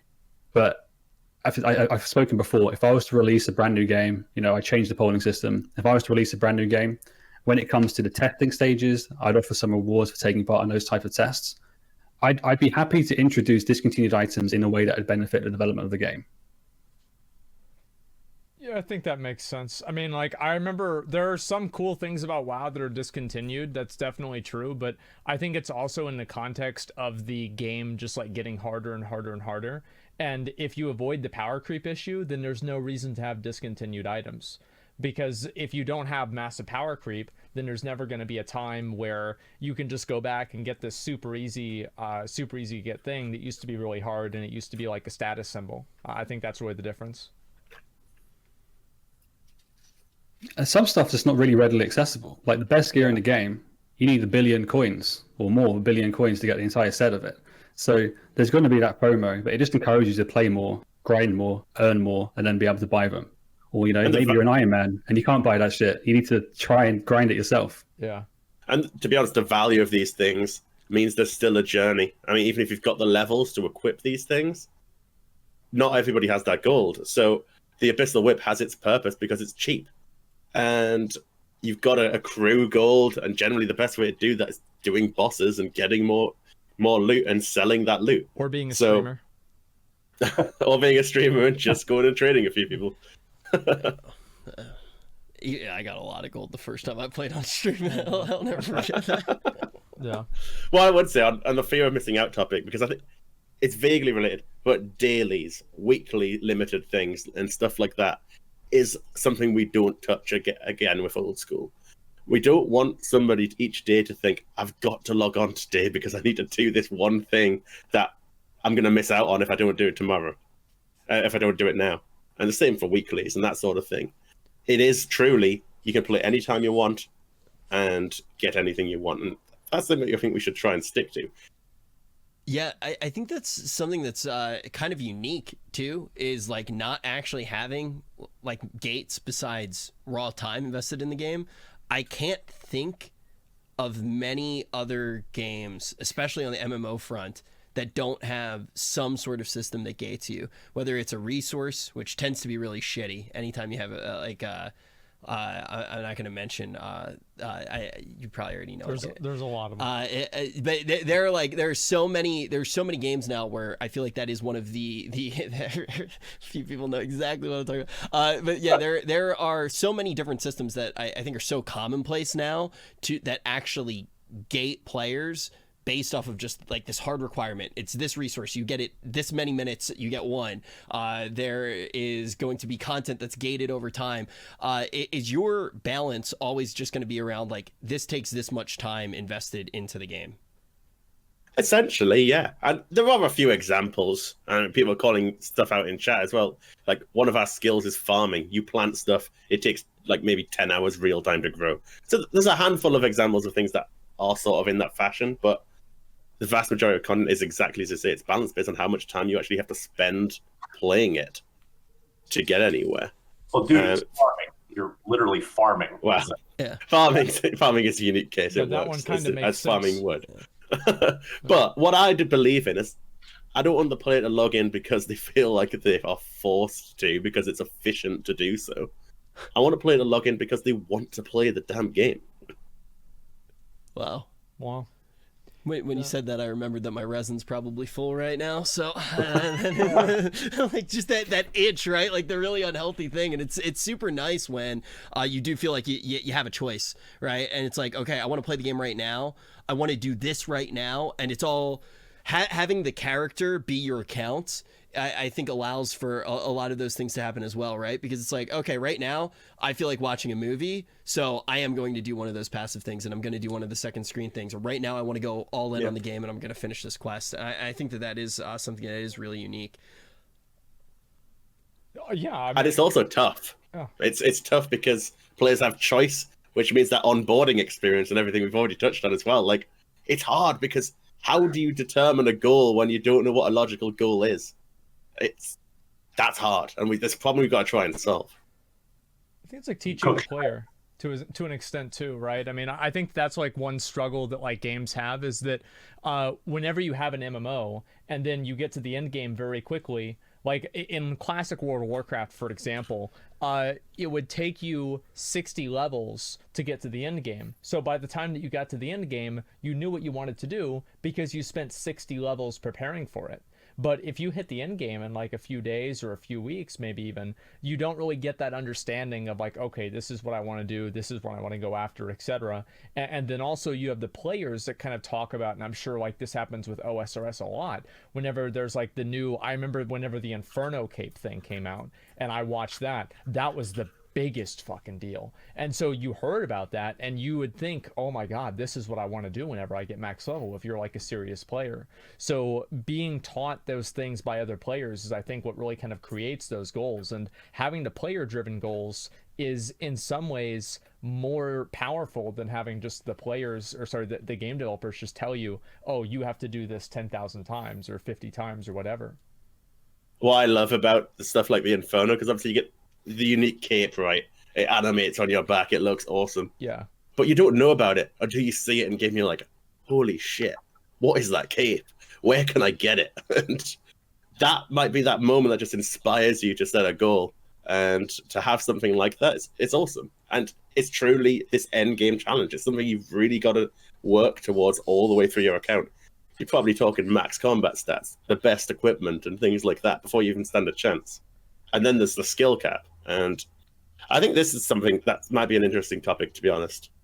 Old school RuneScape, right? Or RuneScape as a whole, starting as a browser game, it's not the sort of thing everyone looks at and thinks, that game's going to be difficult, that game's going to have a skill cap. If it's in the browser, is it not just like Farmville on Facebook? It's not. It's a real MMO with a real skill cap. And so something like the Inferno isn't just go and do it. It's niche. It's hard. And that's almost why it's such a big thing on stream as well. But it's less than, I don't know how many people have completed it now, but in the first week or so, it was single figures sort of numbers completing it. Wow. That's crazy. Yeah, I think that's like one of the coolest things, is especially what you mentioned about not knowing about where it comes from, and you see that dude in town, and that dude has the cloak on. Everybody sees him, everybody's standing around him, people are messaging him. That, in my opinion, is what just you never forget the first time that you see something like that in like your first MMO. You see that, you screenshot it, you're like, oh my god, man. Yeah. And I think this is the very essence of why people feel strongly about us not selling cosmetics. Because it takes away from that. If you sell cosmetics, for them to sell, they've got to look better than anything else. And thus, the reward of getting that amazing animated fancy cape is just wiped clean. Yeah, I agree. I even like even transmog. I always get shit for this. Like even transmog, like actually like seeing things in the game where you're like, okay, like I know that this is that, and it has this meaning in this context is something that's just incredible. And really quick too, mods. I just want to say, because this has nothing to do with it hurting my feelings. This is just to make sure that we can see the important stuff in chat. Time out anybody who says that I'm actually standing right now and not sitting down. let's time them out. It's just making it really hard for me to double check a lot of the questions. I am sitting down. I'm not standing. Yeah, okay. Yeah, of course he is. Fuck you, dude. Yeah. Well, no, I totally agree. I mean, the cosmetics in stores and like all that kind of stuff. I mean, cosmetics, I think for MMOs in a way are what really kind of derives value, because that's the first thing that you see. If you see a really badass looking character, that's what you want to be. And like that was one of the coolest things about the games is like you would walk around and whenever you're leveling up, your character just looks like an idiot. Like let's be honest, you look like a dumbass running around, but you see one dude at the max level and he's got his full like raid set of armor, full set of armor, and that is what you want to be. Like even in RuneScape, I saw one guy that was chasing after me. He had like the Inferno cape on. He had this really cool sword. He had this helmet on. I'm like, oh my god, this guy probably plays this game all the time, and it gives you those goals that you create internally, and I think that's what makes them the most exciting and the most compelling goals. I think having that moment too when you got into the server for the first time too, like just seeing everybody like that was so crazy. Yeah. Like that instantly that hit me right in the feels. Oh yeah, I love that. Go ahead. I love it so much. The community is the center of this. As I keep pointing to, we do it for the players, but the community are the ones who run with it. When we get to do things like our convention, RuneFest, and just like BlizzCon, we bring everybody to one place. You got thousands of people together. Sort of when it hits you, like, holy damn, that's a lot of people. And it's different when you just see a number online or a number in a spreadsheet for how many people are playing. When you really get a feel for it, it's like, damn it, this is real. And so when you get moments like that, when you see so many people in one place, it's like, that's a lot of people playing this game who are into this and are watching this stream and are engaged and part of it.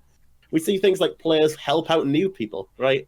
When we launched on mobile, like end of 2018, we had obviously tons of new people downloading the game on mobile. Yeah. And you had people in our community, dedicated players, just going to the starting locations and helping people out. Like giving them advice, giving them some starting items. Not here's 10 million gold. Here's just a bit of help and things like that. And it's just so wholesome sometimes. That's crazy. And they're not like telling them the wrong thing to do or anything.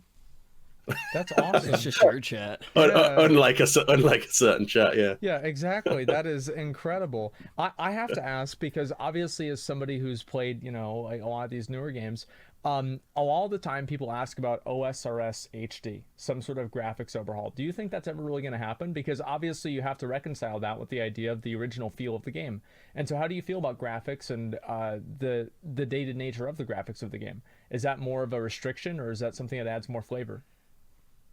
I think it's kind of when I saw it, right? It's more akin to Minecraft and Warcraft, right? So It's got a vibe to it, yes, for sure. But I dig it, right? Like it's old school. But we do have, I'll let you talk to it, Kieran, but we've discussed. Naturally, we do what the players want, right? Yeah. And so if there's a huge demand for this sort of system, it's something we've got to talk about and work out, because those graphics absolutely must put off people. I'm sure when you first saw it, you instantly sort of rule it out. Yes. Like, God, it looks old. Yeah. It looks, it's got charm to it, because people, and part of that's maybe nostalgia, part of that's once you get into it, it's like, actually, I quite like this. All the models are quite simple polygon shapes. The polygons are all colored. It looks cool. But what I say is the first thing for us to tackle is just some of the glitchy behavior, the things like the render distance, like you got this black void that's not far from you. Addressing things like that can really add a lot to the game and help to make it look a little better. I think some of the HD aspects, like a small bit of lighting here and there, can really help. But this is something we need to discuss and really work out, because it's treacherous waters. What the game looks like is part of the nostalgia, is part of what old school makes old school. And so anything we do, I think, really has to be sort of a toggle. It's something you can turn on and turn off, because some people are not going to want it. Some people absolutely will, and it might make all the difference for them. I've said this countless times. Anytime I see a game, especially one that wants to be an MMORPG, go for realistic graphics, I go, that game won't last. It's my personal opinion. The only games that can last is something that has a style and something that has cartoonish graphics. And if you ever look at on Twitch directories, besides shooters, I think shooters are the games where, you know, you can go for those realistic graphics. And why? It's because the model for a lot of the shooters is release a new shooter every single year, right? And comes out with new balances, and that's the schedule. It's like, okay, new game. Mm-hmm. And when you actually look at like some of the games that have lasted the test of time, even when you look at WoW, cartoon graphics, Dota, League, cartoonish graphics, you look at RuneScape, it has a style, and it's not just going to get outdated, because every time you make a game based off of realistic graphics, a year later, those aren't the most realistic graphics. So I'm a big fan of anything that's super stylized. Like, yeah, sure, adding lighting is sick, but you think about some of the games on like GameCube, like Wind Waker. Like, when did that come out? Like 2002 or something like that? And even now, that game looks great compared to like almost any of the other games on GameCube, especially any of the ones that are supposed to be more photorealistic. No, nobody's asking for Starry Night to get a graphics overhaul. Sometimes art is just fucking art. Yeah, I completely agree with this. Stylized graphics age well because they look a certain way. Look at PS1 Hagrid, right? Everyone memes about it because of how awful it looks today. It looks ridiculous. But, and it's, I mean, old school, to be honest, looks quite old even for its time. It didn't stand up necessarily against the other games. But it made it lightweight. It helped it run in a browser, and almost that's where it owes its success too. But the other thing it really gives us, we can make content damn fast. We aren't on here to fix roadblocks where we're waiting months and months for every single character to be made. We can spin up characters in a matter of days. That really helps us make things fast, which is great. That's a pretty good insight, I guess. Yeah, I mean, if there's less things that you have to like over design and everything, it's faster to just put new stuff into the game. They're fucking calling me Paper Luigi now. Paper? Why Paper Luigi? What does that even have to do with anything? Because I talked about stylized graphics, and they're calling me skinny Luigi with no muscles. Oh, like Paper Mario. Okay, yeah, that's real cute. Paper Luigi. Yeah, my chat's really funny. They're so smart. Yeah, they're the smartest people ever.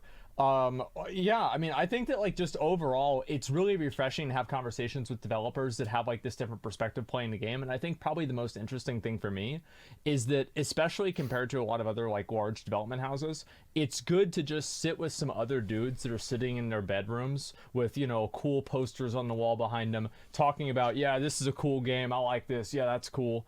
And it just feels like a lot more authentic. And I want to say that I do really appreciate you guys doing this for us. Like, this is really, really incredible. Thank you guys so much. Thank you for having us on as well. I've had a great time. Yeah, thank you. Yeah. And I think for some part as well, I never set out to get into the gaming industry. I kind of got here accidentally. I'm a gamer. I got a job at Jagex, then I got another job at Jagex, and here I am. I've accidentally done this, and I've realized that I love games, and I love RuneScape, and I want to make RuneScape great for RuneScape players.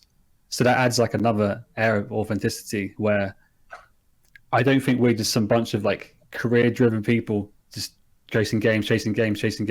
Obviously, Mike, you've got a ton of experience, which is great to give to us who are just RuneScape players who got lucky and got into a job.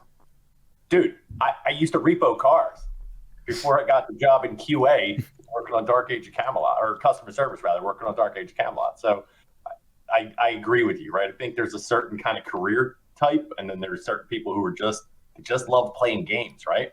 Buddy of mine, dude, come play EQ with me.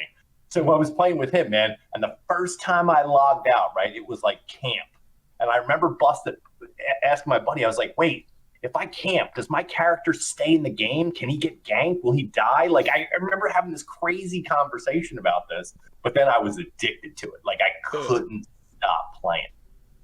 So I get it. I actually think that's great. It's a great job transition, you know, repoing cars to being a face of a public game company, because you're just used to having people get mad at you. Yeah, well, there's nothing you can do about that. Yeah. It's a long time ago, though. I gotta say, like the like entire like getting to work with you guys has just been a pleasure. It's very rare that we get to do an interview and nothing was off limits. Like, we were allowed to ask anything we wanted. Like, usually, you know, you go into an interview, you got the giant list of things that you can't say, words that you can't say, and even when we were like figuring out what to do on the stream, it was like, just have fun, try out the game, and it means a lot. And I already, like, I'm excited to actually get to play now, because I was just watching Asmon try to do tutorial island for 2 hours. Well, what? Okay, all right. So this is the thing, right? Is so whenever I played Dark Souls, they all told me, they were like, you've got to sit there and you've got to figure everything out yourself, because I skipped all the tutorials, and big surprise, I didn't know shit about the game. I messed everything up and I died, and people memed on me for years about not skipping tutorials and not knowing what I'm doing. And now I go through the tutorial very thoroughly. And you know what? Now we have a whole new set of memes. Damned if you do, damned if you don't. That's what. You know what I'll tell you though. Okay. Obviously, we do research and stuff into the tutorial, how it is for new players. We've got people to play it and re-record it and everything, so that we can, you know, watch it, understand what are people doing wrong, why are they moving their mouse on screen looking for things. Simple things like that can help us. People are worse than you. Really? Trust me. And that's remarkable, given how bad you made that look. All over, like it was not. Okay. Thank you. Well, as long as I know there's somebody worse, I can feel better about myself. Okay. I just called you a statistical anomaly. It's fine. You're an outlier. It's fine. Okay. I'll take it. But seriously, you're an MMO player. You do have an idea, at least what you do. You know what a quest is. You know there's a map and what a game world might look like. You know that there's an item storage system. A lot of players don't have that insight. No. When they first play, they are genuinely like, oh my god, what the hell do I do now? I'm out of the side of the tutorial. Yes. So, no, truly, it's a difficult challenge, and it's something we need to get better at. Well, I mean, I think that's definitely true. I remember the first time that I played Dark Souls, and I had never played a game like that, and I made an absolute ass out of myself. And so, yes, I totally understand. And, you know, I just feel glad that it didn't take me 4 hours to get out of Tutorial Island. That would have been, oh my god. It's okay, you're remarkable. You're helping the Yeah, game. it's absolutely remarkable. Okay, well... Look, let me tell you, you worked out how to move the camera. Right, some people struggle. They don't realize. They just move around the tutorial. Like, I can't click on anything because I can't move the camera. You're giving me too much credit. I have to ask chat. Okay, like I have to ask chat on that one. Is it okay if we do a few questions? Because obviously, the chat's asked tons of things throughout the interview, and they've kind of, one thing that they keep bringing up is Duel Arena. This is one thing that they want to hear something about. So where are you guys at with that? Kick it off, Sween. Cool. Let's give some context then. Yeah. So the Duel Arena in game is an area in game. It's like a coliseum in a sandy desert part of the game. You can challenge other players to duels. It's the dueling arena. As part of that, you can also stake against them. So, you know, I'm going to wager my coins against your coins that I'm going to beat you into a duel. Historically, a lot of players were using that just to try and like test their combat prowess, because I think I'm a better player than you are. Let's bet money on it. Now we've seen like some communities in game which are more around how can I make it as streamlined as possible, because I want to duel over and over and over and over and over again. And now that content has some kind of connotations attached to, you know, real-world trading, botting, gold farming, that type of stuff.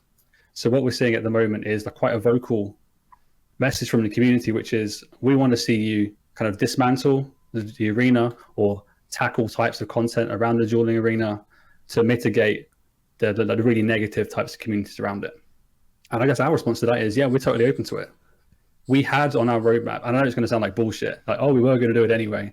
But on our roadmap for early 2021, there was going to be a project based around the Duel Arena. which is mainly going to look around how do we keep the parts that players like and are good for the game and get rid of the bad stuff. And now, because it's such a pressing issue, it might be that we bring elements of that change forward.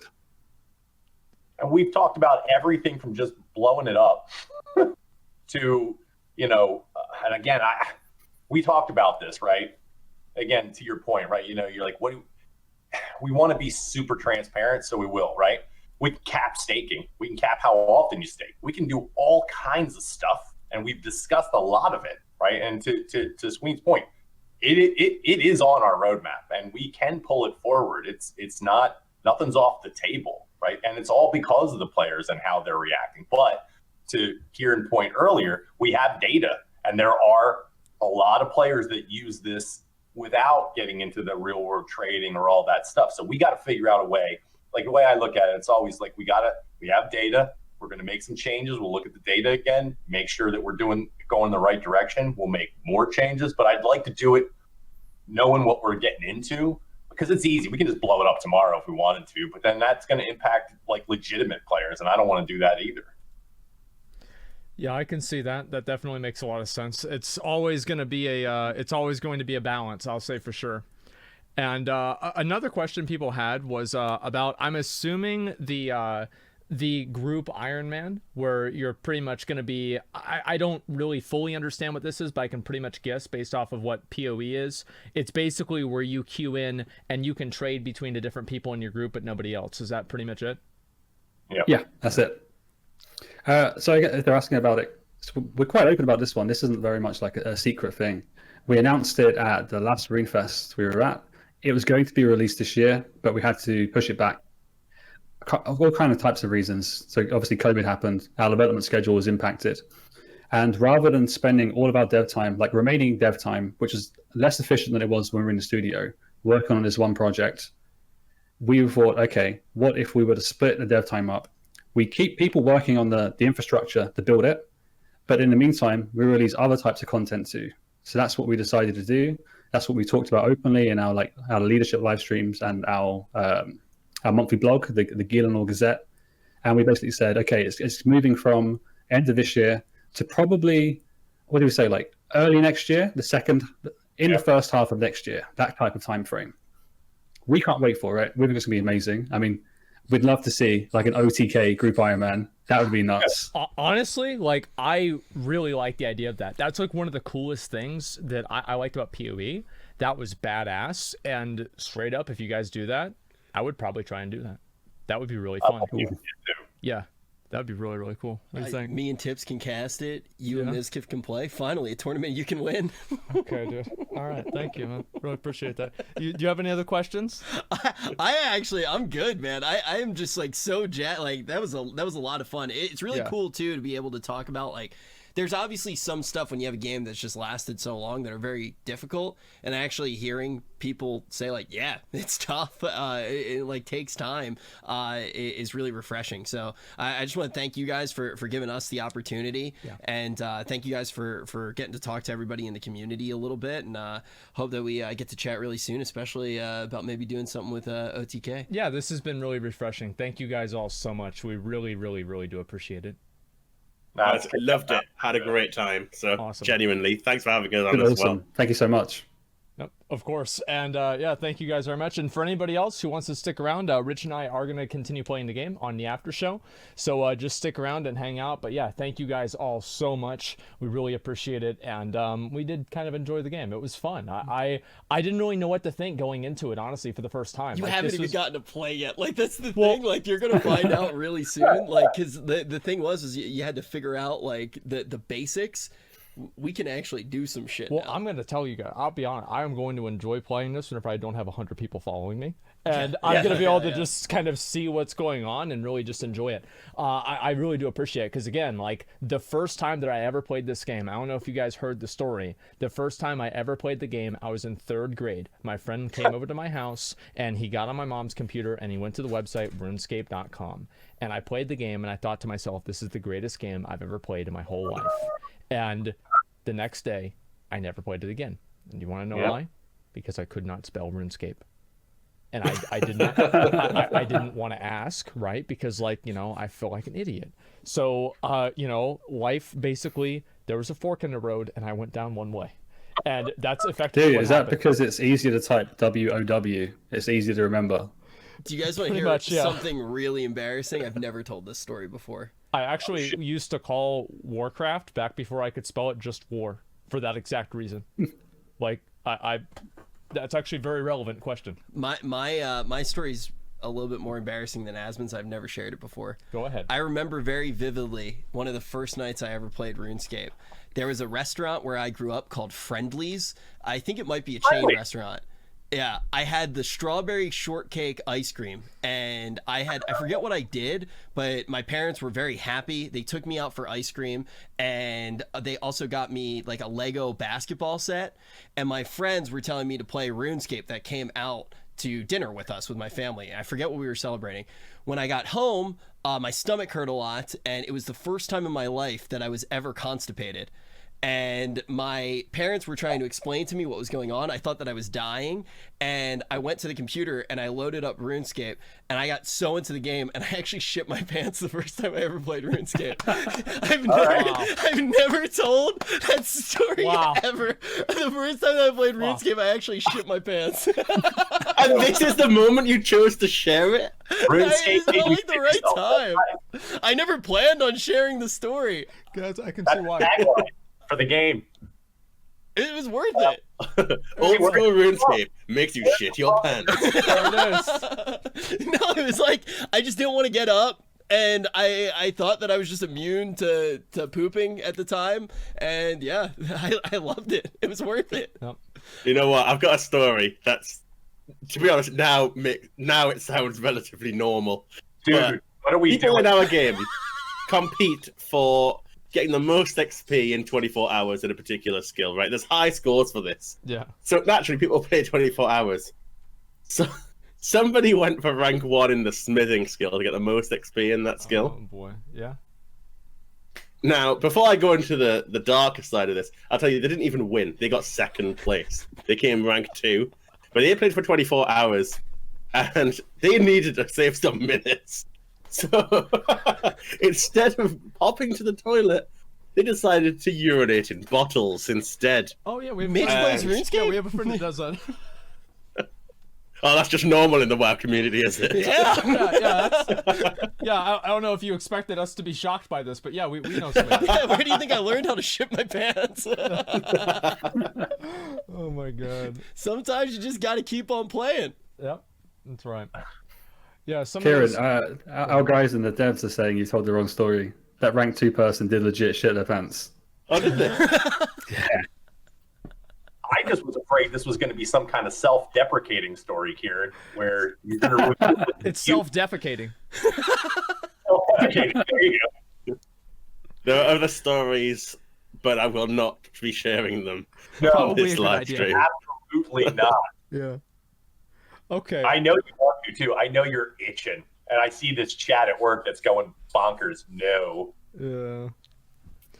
Well, listen, guys, I really appreciate you guys coming on. I feel like the stories, that's what you really remember, man. That's always what you remember. And a good game has stories like that. So I really appreciate you guys coming on and being part of the game and really upholding, I think, that some degree, a certain level of integrity that I think the gaming community like really appreciates. Even if people don't play OSRS all the time, I think they can really look at the way that it's developed and the way that it's been made and really appreciate and be thankful that it exists. So thank you guys all so much. I really appreciate it. No, Thank you. Absolutely. Thanks for time, I man. mean, Oh, go ahead. Sorry. I was just gonna say, like, one thing we've mentioned a couple of times, like, we really see ourselves like curators of this game. We weren't the guys who created it originally in 2001, and we probably won't be the last people to develop this game either, right? This game's gonna stay around in the future. We're temporarily in charge of it, and we're looking after it, helping it to go forward for the community. That's gonna be the community. Will be the one ever present. They'll be the ones who stick with it for its entire life. Yeah. Yeah, I guess, yeah. I mean, that's one good way of looking at it. Yeah, and for anyone who is like just starting out with RuneScape, or maybe is like, I played it in the past, I'm jumping in because I just saw everything that's going on, like, what would your suggestions actually be? Like, is there any resources that you would tell them to look at, or is it just like jump in, have fun? Jump in, have fun, but definitely open a new tab with the old school wiki, which I said earlier is the best wiki for any game ever. So oldschool.runescape.wiki. Have that on the side. And if you need to use it, if a quest has you stuck, then open it. Otherwise, play a quest, follow what it says in the quest guide. I guess, you know what, if I was to compare old school to another game, it's more like Morrowind in that you have to look at the words in front of you. It will tell you where to go next. It's not a Skyrim where there's big pointing arrows and stuff. Just have fun, play, read the quests, read the lore, ask players around you, and then use the wiki if you need to use it. I think that's probably the best answer you could probably give. So thank you very much, man. Yeah, thank you. Well, Rich and I, you want to go ahead and get started? Yeah, You gonna go ahead and get started? My turn. Yeah, it's his turn on the computer, just like the old days. So anyway, guys, yeah, thank you all so much for doing this. We really, really appreciate it. And guys, if you haven't, check out OSRS. And Rich and I have been playing it throughout the day, and we'll probably continue playing it on the after show as well. So thank you guys all so much. Really appreciate it. And we're gonna go ahead and hop on over and keep playing the game. All right. Sweet. See you guys. Yeah, thanks for having us. Peace. See you later. See ya.